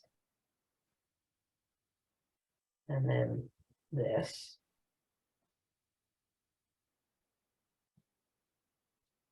And this. So that's our silver. We might have a little coming over from both sides to keep it from sliding. In fact, yeah, we would have to. So this is the little cutover part that becomes the tabs over the stone. Mhm. And that alone, it can make a really lovely piece, but it's much harder to make this than to make one that's mirror image, right? Because we have to make 2 parts Mhm. that match another part, and then we have to precisely position them in the slots relative to it. So you're going to do a lot more templating for this kind of a thing. Whereas on the one that we're going to have here, we're going to have some material that comes over, some material that comes over, et cetera, et cetera. And it's not a lot of material, it's just a tiny little bit, but it holds it. Again, we could do a traditional bale by itself.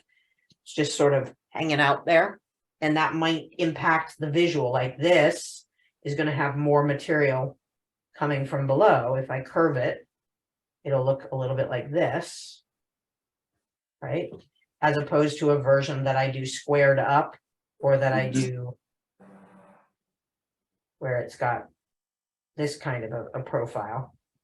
See if I can possibly draw the parts that we're going to see on 3D. There's a picture of a nice one on the book. Oh, yes, of course. I'm trying to recreate what John has done. No, in really good no, drawings. I mean in the, it's a color, it's a Oh, photograph. the front piece? Yeah. He does have a couple in there. So the front, yeah, you're right. On the front piece or back piece, he's got Yeah, in the it's a upper left corner. redstone. It's a redstone. Yeah, the oval. The bale, no, it's round. The stone is round, but I'm talking about the bale. Are we looking at? So I've got, this is one of the ones we're working on.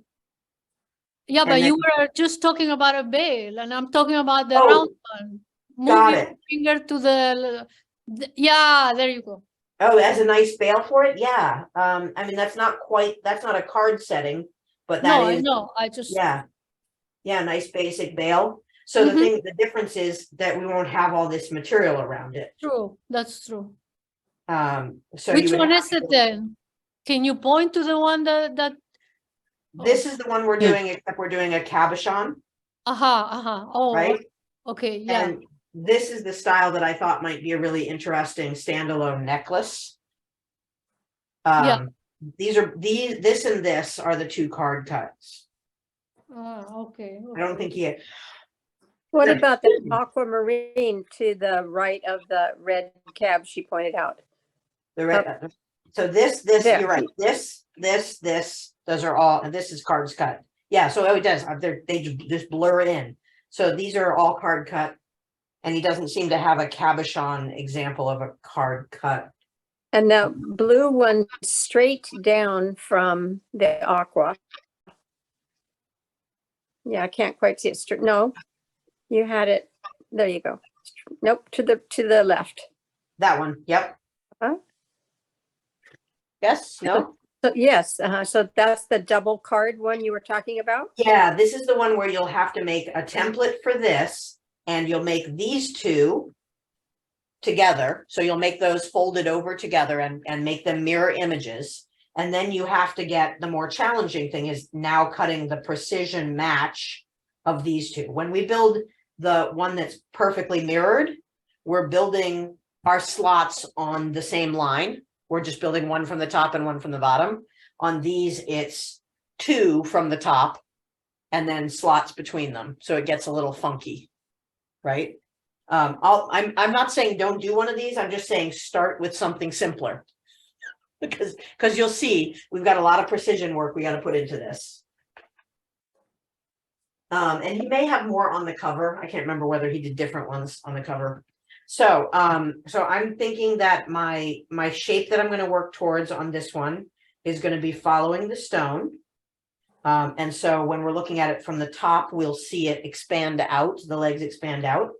But in either case, what I need is an equidistant frame that I'm going to start with around the box. So I've now messed up my drawing so much with scribbling around it that let me clear out some of these lines and reposition them. So we've got our center line here.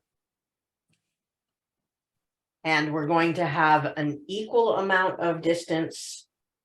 So I've got an 8mm and I did a 12mm. What did I do? 14mm strip that I made. Did I make 14? 14 at one end, the other end needs some cleanup. Okay, so I'm going with 14mm from edge to edge at the widest point, and 8 of that is taken up by the stone, leaving me, if my math is at all correct, 6mm total of material outside of the frame, which means I've got 3mm on each side. Zero out for me. There we go. 3mm on either side of the stone.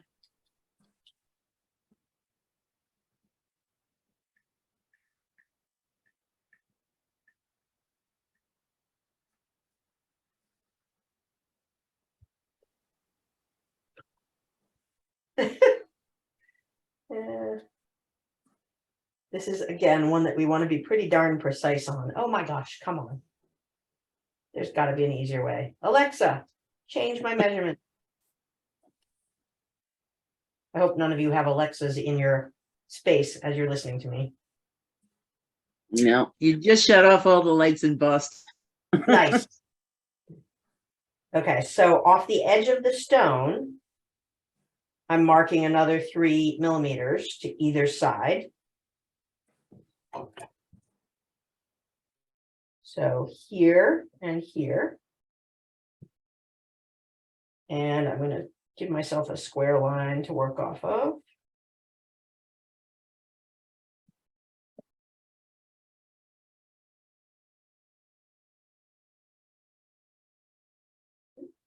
Try to give myself a square line.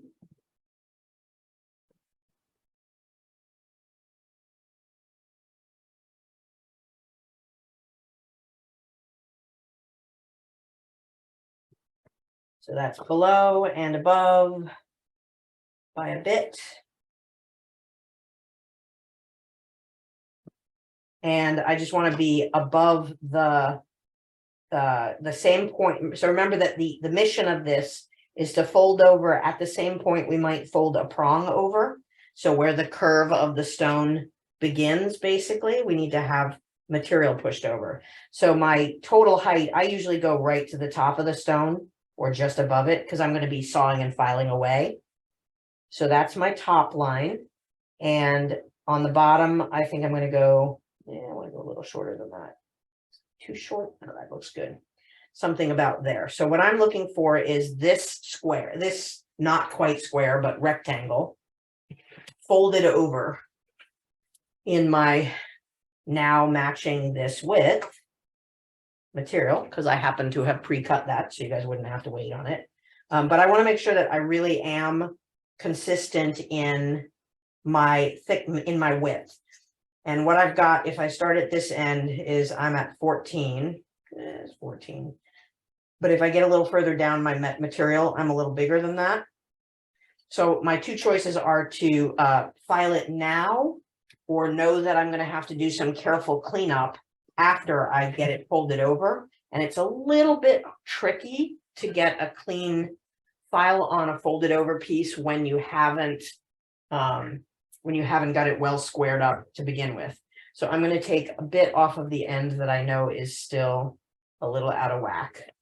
I'm sure that I am using the right end. That's the end that's a little out of whack. Yes.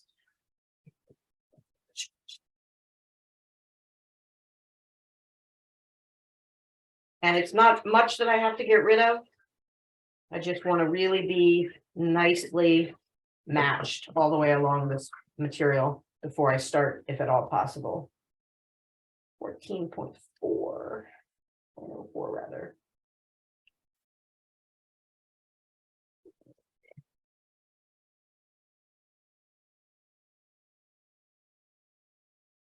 Okay, changing measurements on me. Was I cleaning up the wrong side? I was potentially cleaning up the wrong side.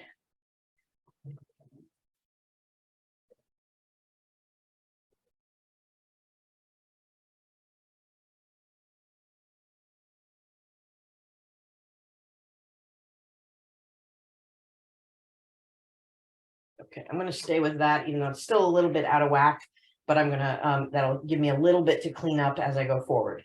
The very first thing I want to do is make sure that I am absolutely squared on the end of my piece. And so I'm going to use an actual square and scribe this. Scribe, I pulled it out earlier.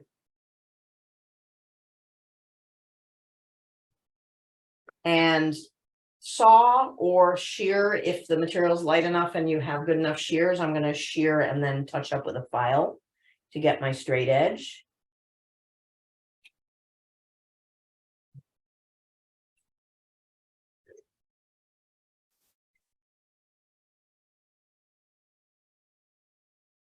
And this is one of those ones that if it's biting you a lot, you may even want to pull out your miter jig and get your filing cleaned up in the jig if you've got enough room.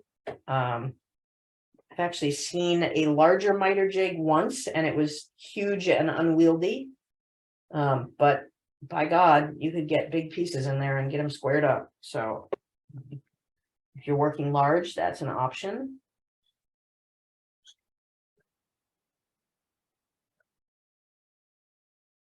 Because I really, oops, I'm going the wrong direction. I really want to make sure I start flush here. Okay, I've got a good square on it. And now that's going to be my starting edge. And I'm going to take the layout that I did and figure out my measurements for total height. Plus give myself a little bit for filing because I'm going to end up folding this over right above that line, right? So I want to give myself, I'm going to give maybe an extra millimeter or so more. Let's go there and mark it out.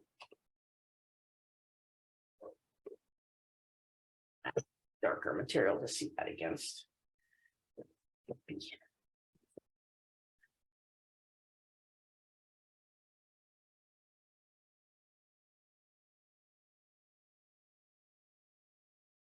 Okay, so I've got my line. I'm going to use my square to just check that I actually got a nice squared up line, because once again, every one of these little stages can send your piece off the fold. And we've learned this technique for other settings. This is just like we do in the corners of things when we're trying to get a square, except that we're folding it outward this time. So once again, we're gonna start with our saw, trying to get a clean file. This is the one that I always block you guys when I'm trying to do it. Hang on a sec. There we go. So we're gonna start with a saw mark. And get our nicely squared line going in there, and then grab our triangle file and cut a little further in.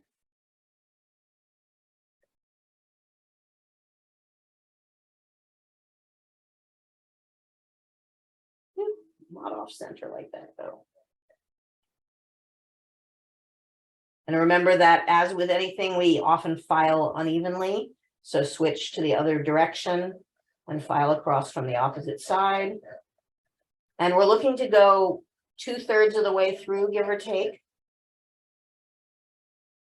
Because what we're making is a crease that we're going to fold against instead of into, the way that we did. So on the cornering of things, we were folding into the crease. In this case, what we're doing is making a little piece that holds the material in place and square to itself, which will make sense when we actually do the fold. Again.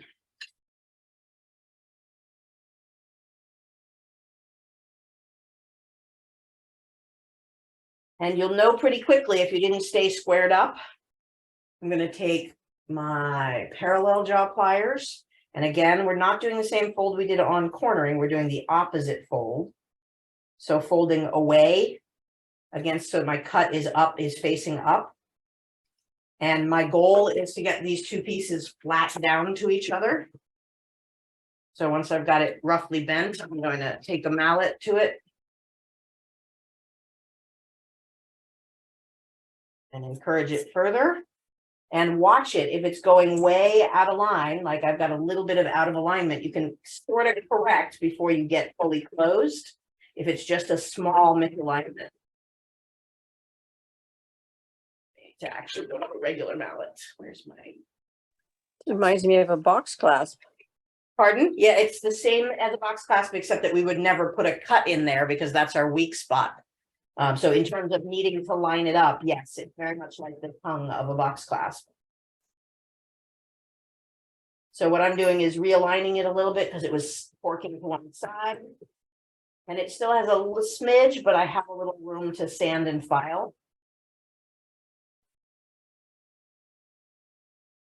And I now have the fold and the two flat pieces back to back, right? So I'm going to cut the bottom half off, the excess off. And in this case, I'm going to go with a saw.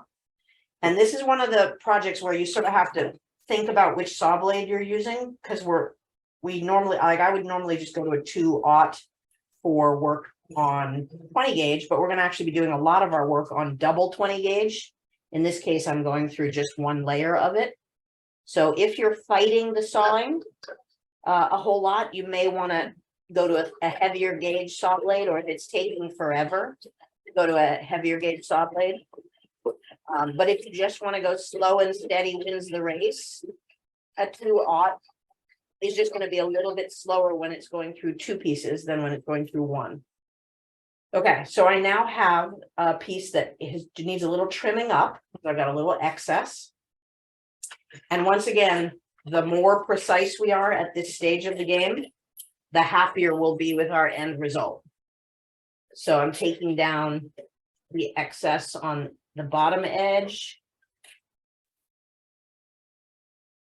And I'm going to take down the little bit of overlap that I couldn't correct for in my fold.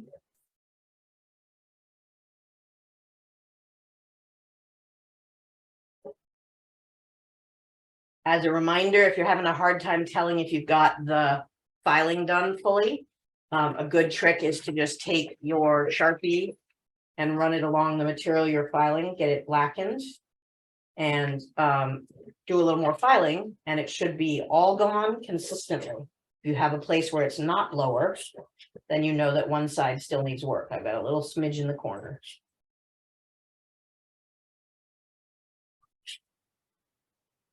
Go, that side's looking good. Time to do the other side.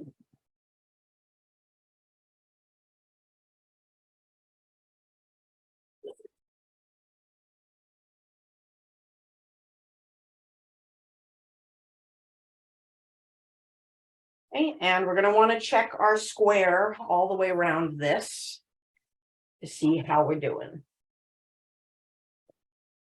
Yep, our bottom is not fully flush. Failed to do the Sharpie trick on the bottom.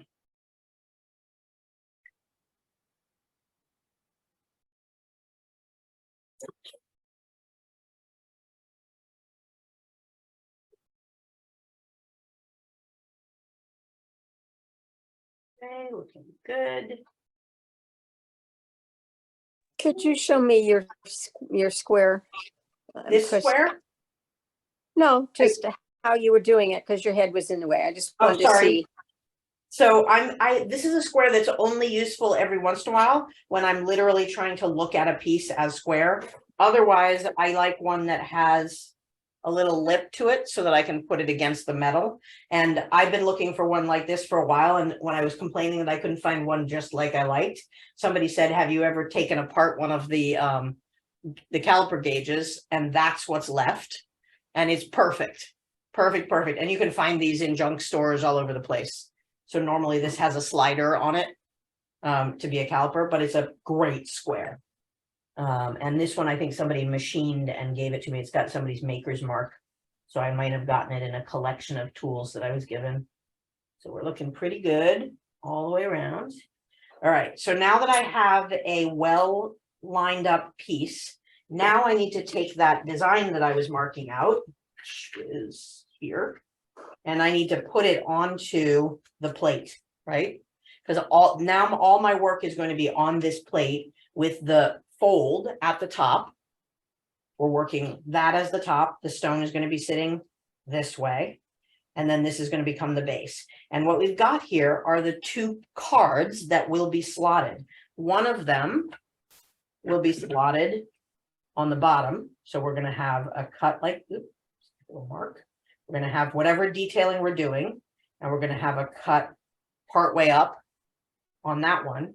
And the other one, they're both going to have cutaways. They'll have the same mirror cutaway, right, for the stone to sit in. And this side will have a cutaway with its slot coming off of the top. And then it'll have, so there's a gap between the cutaway and whatever detailing we've done down below. And this gap will be the width of 20 gauge material, as will this gap, right? So this is all open space, and one fits slotted into the other, thus the slotted cart, right? This is one of the lowest solder projects we'll do, but one of the most intense measuring and cutting projects, right? So I'm going to do the layout tonight, and then we're going to put it aside for next time. That's a good pause point for us. But it's going to start with a bunch of really tedious sawing and filing when we start back up again, because this is all about precision cutting and filing, measuring, cutting and filing. So let me mark this sheet up, this piece all the way up. And the first thing we're going to do is put in our center line. Where I dropped my calipers. Where did I hide you?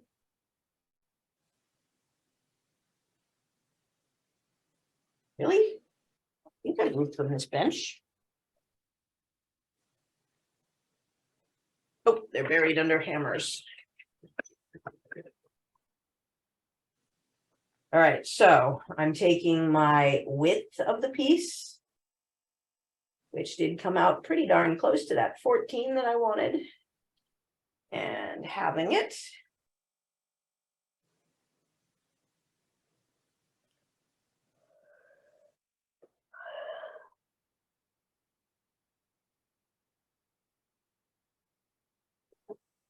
And once we get this marked out, I'll bring it over to the close-up camera so you can see the grid. Oh, come on, little guy. I'm going to start calling this my Alexa. Okay, so I'm just putting my center mark down.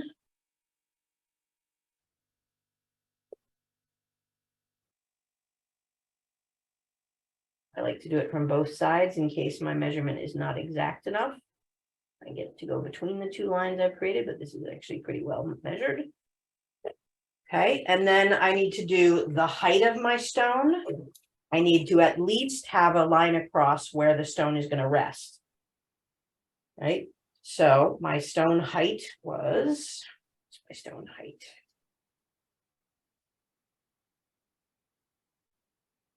4.64. And I'm going to give myself a little extra at the top that because I'm going to file away the saw line that I did. So I'm going to give myself 0.5 millimeter more up at the top.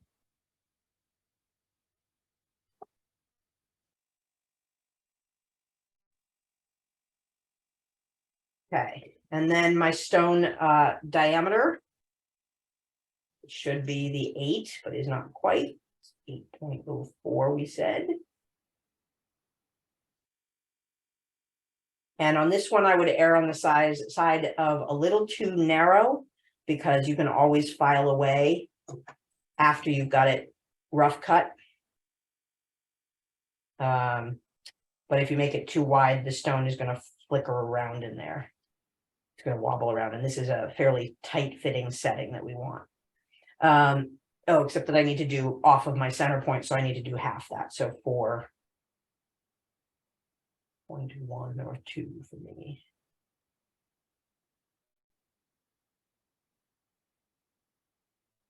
Oh, yeah.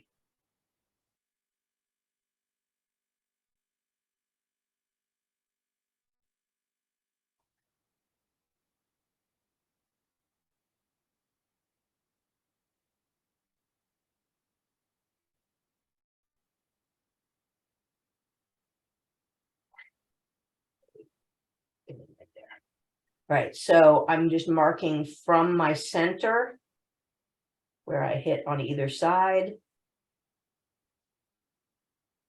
And I'm going to do the same a little further down so that I can make upright lines as well.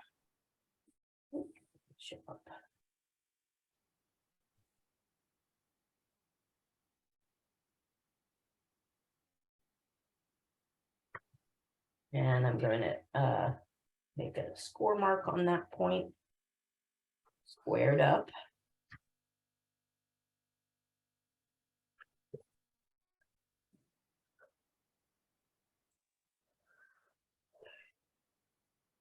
Same on the other side.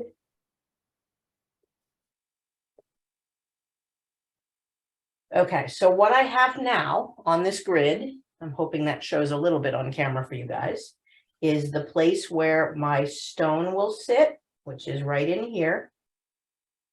So I have my material that I know I need to cut away. And now I can lay in what I want to do for the remainder of the layout. So for example, I can put a parallel arch underneath here if I want to, or I could do something that's angled. That's actually kind of interesting to do an angle. Right, and then we said we're going to do a curvy looking thing around the outside. And that curve, I'm going to want to do one side and or do a paper template, you know, paper doll style, fold it over and get the exact same curvature. So let me see if I can really emphasize the lines that we care about right now. I'm emphasizing them badly now. Bear with me. I can see them Can quite you? well. Uh-huh. Okay. Do I need to bring them over to the little camera? I mean, the close-up camera? Will that help? I'm fine, not for me, but Okay. All right. So the material that we're cutting away when we get to the cutting is everything except for where it touches up at the top corners. So even if, let's see if I can say that right, my blue pen. So the thing I want to cut away last is this line up here, right? I'm going to have to cut it at some point, but if I can leave a connector while I take away, let's say it's this material to get that curve, and this material, yeah, I don't like the angle with that. I'm going to do a curve of some kind. I'm going to clean these lines up for the actual cut before we do it next time. But I'm working my baseline around those two things. And I always want to have some material holding it together at the top, because the point of doing this folded version is to make sure that we are exactly mirroring these two pieces. And that center line down, running down the middle, is the most critical of all, because that's the point on which our card is going to slot. So if you screw up your center line from the beginning, you're going to have problems with it. Questions about that to this stage? And our little stone that's going to go there eventually being held up in there. Okay, So- I know I don't like to break projects up into, but this one is going to be, it's going to have to be, because it's got lots of steps to it for the cutting and filing. So anybody else with questions on that one while I go to the pickle and get our prior project?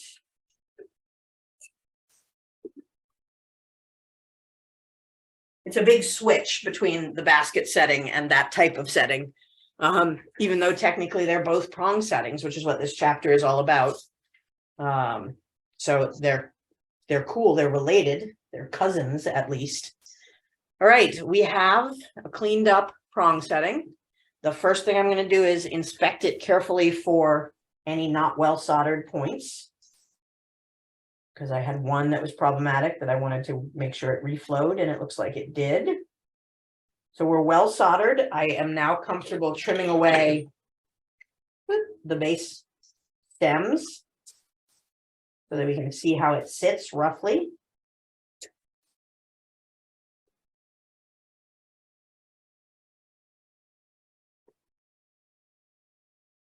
I've definitely got some filing to do on some of these where I got excess solder.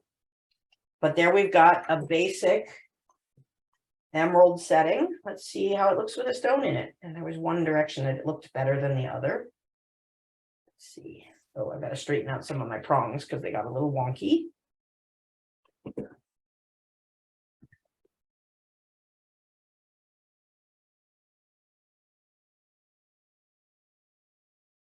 Got a nice even setup all the way around. Nice same height. I like that.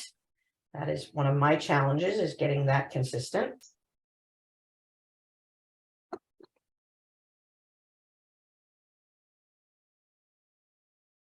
It's going to be a snug fit, which is good. Just going to make sure it's the right snug fit.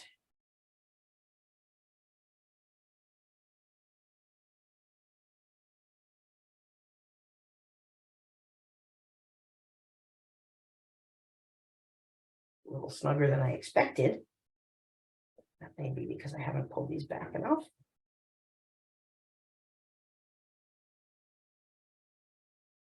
Wow, it's a really snug fit.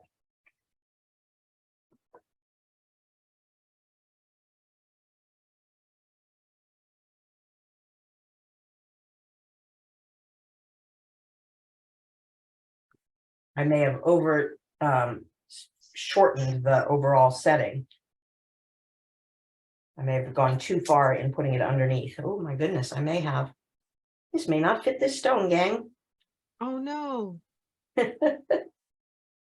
So I think I may have over shrunk my, remember I was saying I needed to make the sidewalls smaller, but I may have not accounted for just how much the prongs sit in. Now this is salvageable in this case because I can file notches into the prongs that are upright. It's very, very slight difference. But I think I over undercut it. What I was guiding you guys to do when I said I needed to be underneath just barely, I needed to not be quite so underneath as I managed to get, because then by setting the prongs into the frame, I took away that difference. Yeah, I think this is too small for this stone by just the tiniest amount. So I'm going to have to do a little playing around because it wants to rest a little too high. And decide if that is a do it again, or if see if I have two of these stones, maybe the other stone fits it better if I'm lucky. But that's the lesson learned. Okay, so be cautious about not overdoing the trim back from the lengths from the longer sides. So that's what we've got so far. And I don't need anywhere near that much material. Take away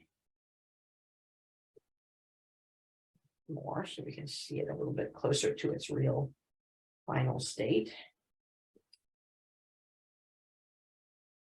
Can't you go in there with the burr ball and just take out a little bit?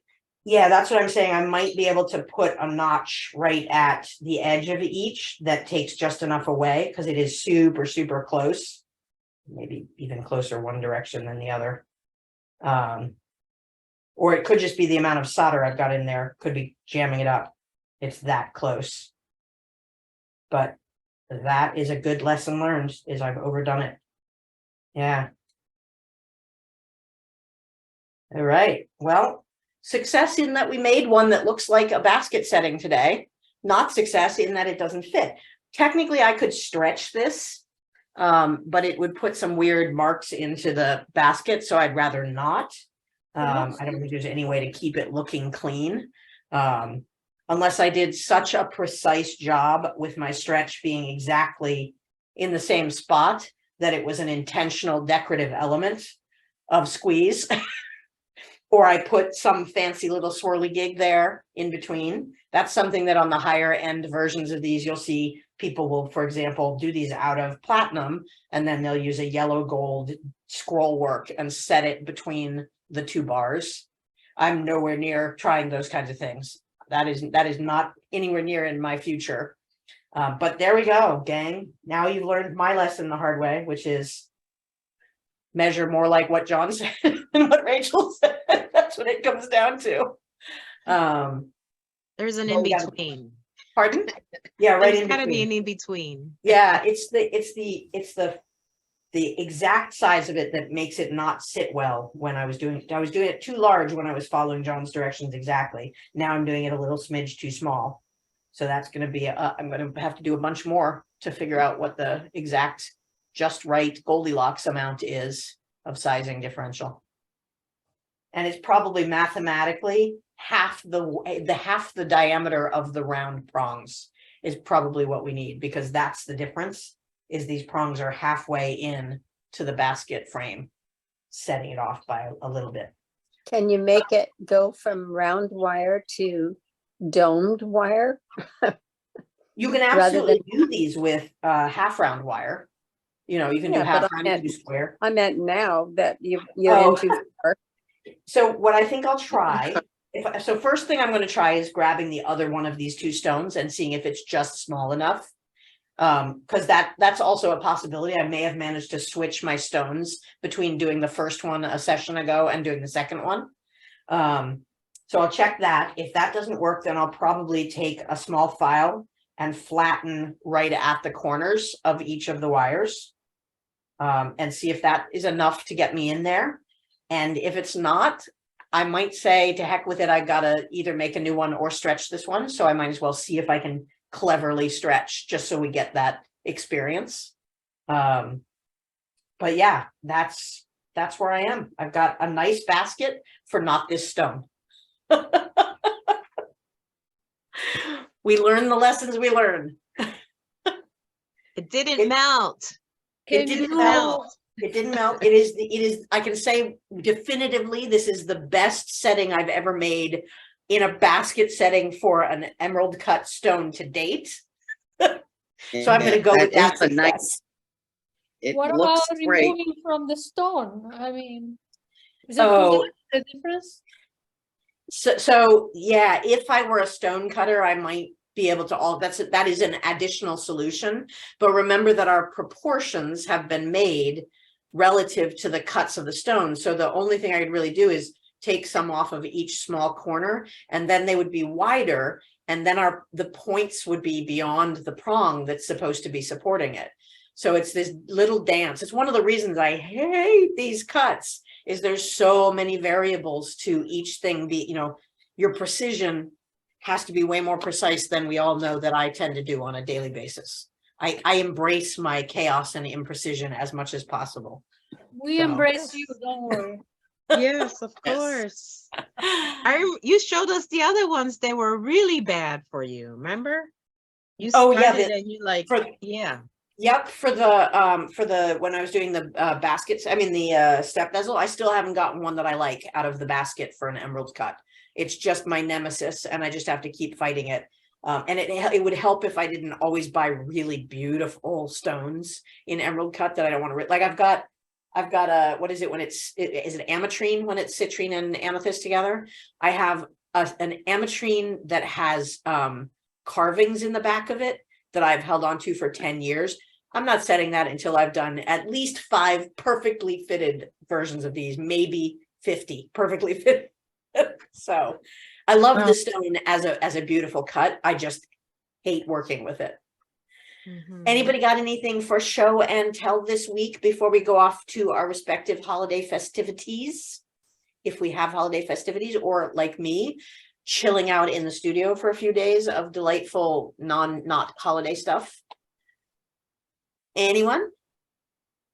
Wendy, you got something? Okay, let me pop you up on Spotlight.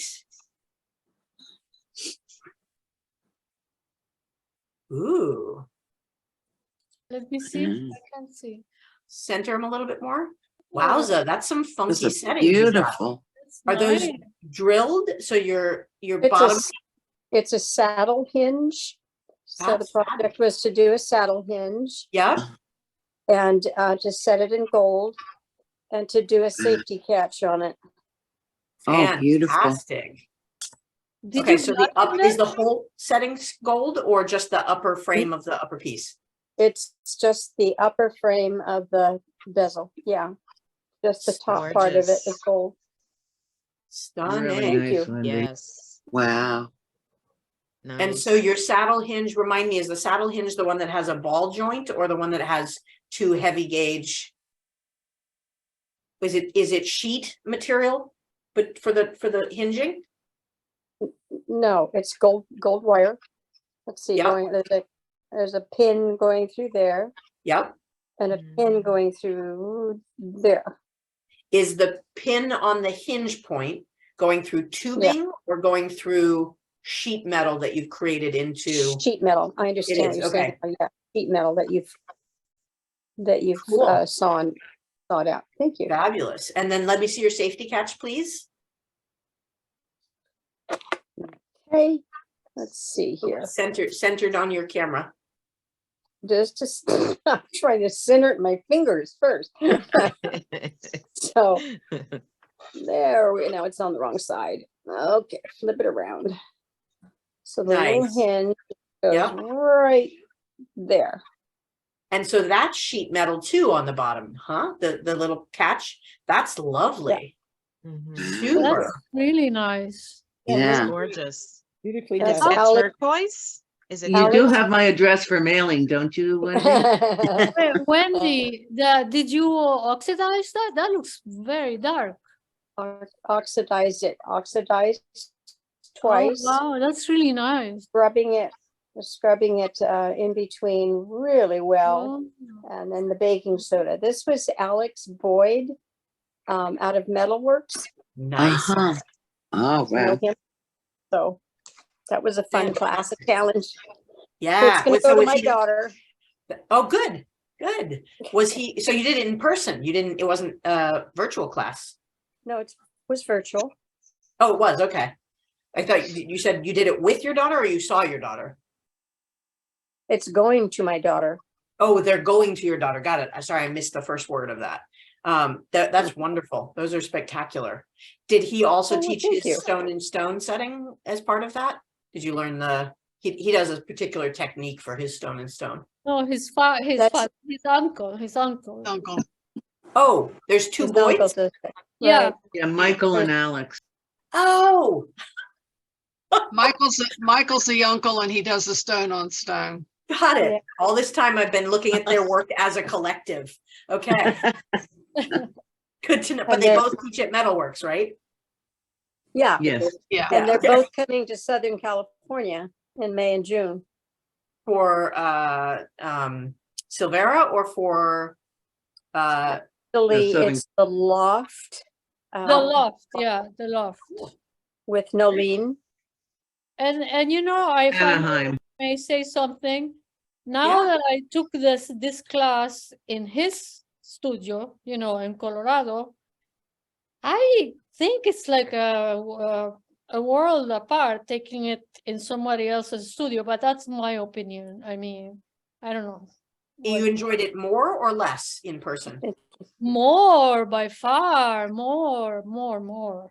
Yeah, I see- love teaching in person, but I really love that I have students now from all No, across the world. but remember, this is a class where you have to cut the stones and you have to shape the stone and do all that. Yep. So, no, I'm not discouraging anybody. Take the class because the class is beautiful.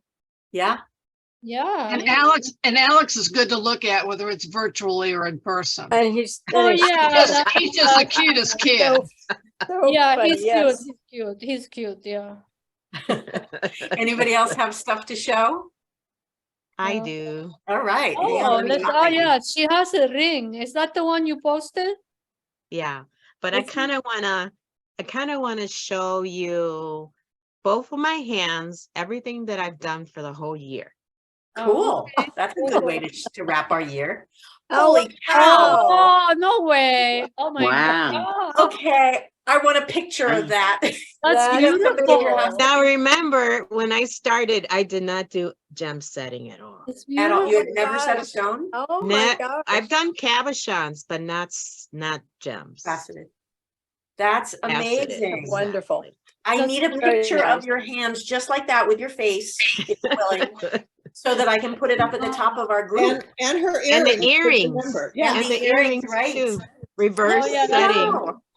That's so exciting. I Beautiful. Yeah. know. Amazing. Good. I know. Good Okay, for I'll do you. a picture like that. Yes, please. That is phenomenal. Mm. Are you proud? Of I hope? course. You're You, looking Of course. good. Good. You looks fantastic. That's amazing. Of course, now the rest of us all have to catch up a little bit. and Yeah, get I'm going right now. I tried. When I say I'm going to do my homework, I try. You seriously are working the homework. And are you seeing a little bit more of what we needed on this particular prong setting versus the way that you approached it? Like, are you going to retry doing the corners instead of the sides and doing the layers? And because your setting was cool, and I think you should do more along that line. It works great with the stone you chose, but this is what John's project was. So I barely got the first one. yeah, So to do the bottom part, I don't know. yeah. Oh, don't like I- become an underachiever now. Come on. No, So- no pressure. No So pressure. something I found doing my second one, the second frame, partway through this one, I was like, wait a minute, why do I keep struggling to measure a slippery stone when I've already measured the stone and made one that's the right frame? Well, was close to the right frame, as we've now learned. And so then I started measuring using my calipers in the cuts that I had made. So all I was doing was matching the cuts above it on the next one.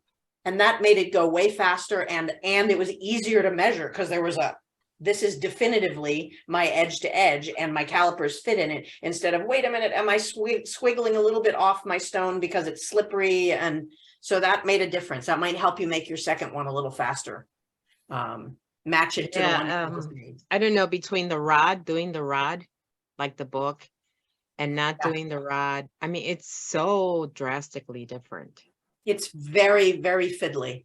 These later settings are definitely more challenging. Certainly for me, they're more challenging, and I'm having fun doing ones that I haven't succeeded in doing before. And we'll see how many of them I actually succeeded doing at this stage. Yeah. But I'm feeling like I'm learning a lot as I go through this. So it's Well, neat to be able to I'm do a so class. happy. I'm Good. so You should happy be. I You should found be you proud. in You this should. That's super group, good. and yeah, it's been wonderful. It And I has want you to, been- when you finish the book, start it over.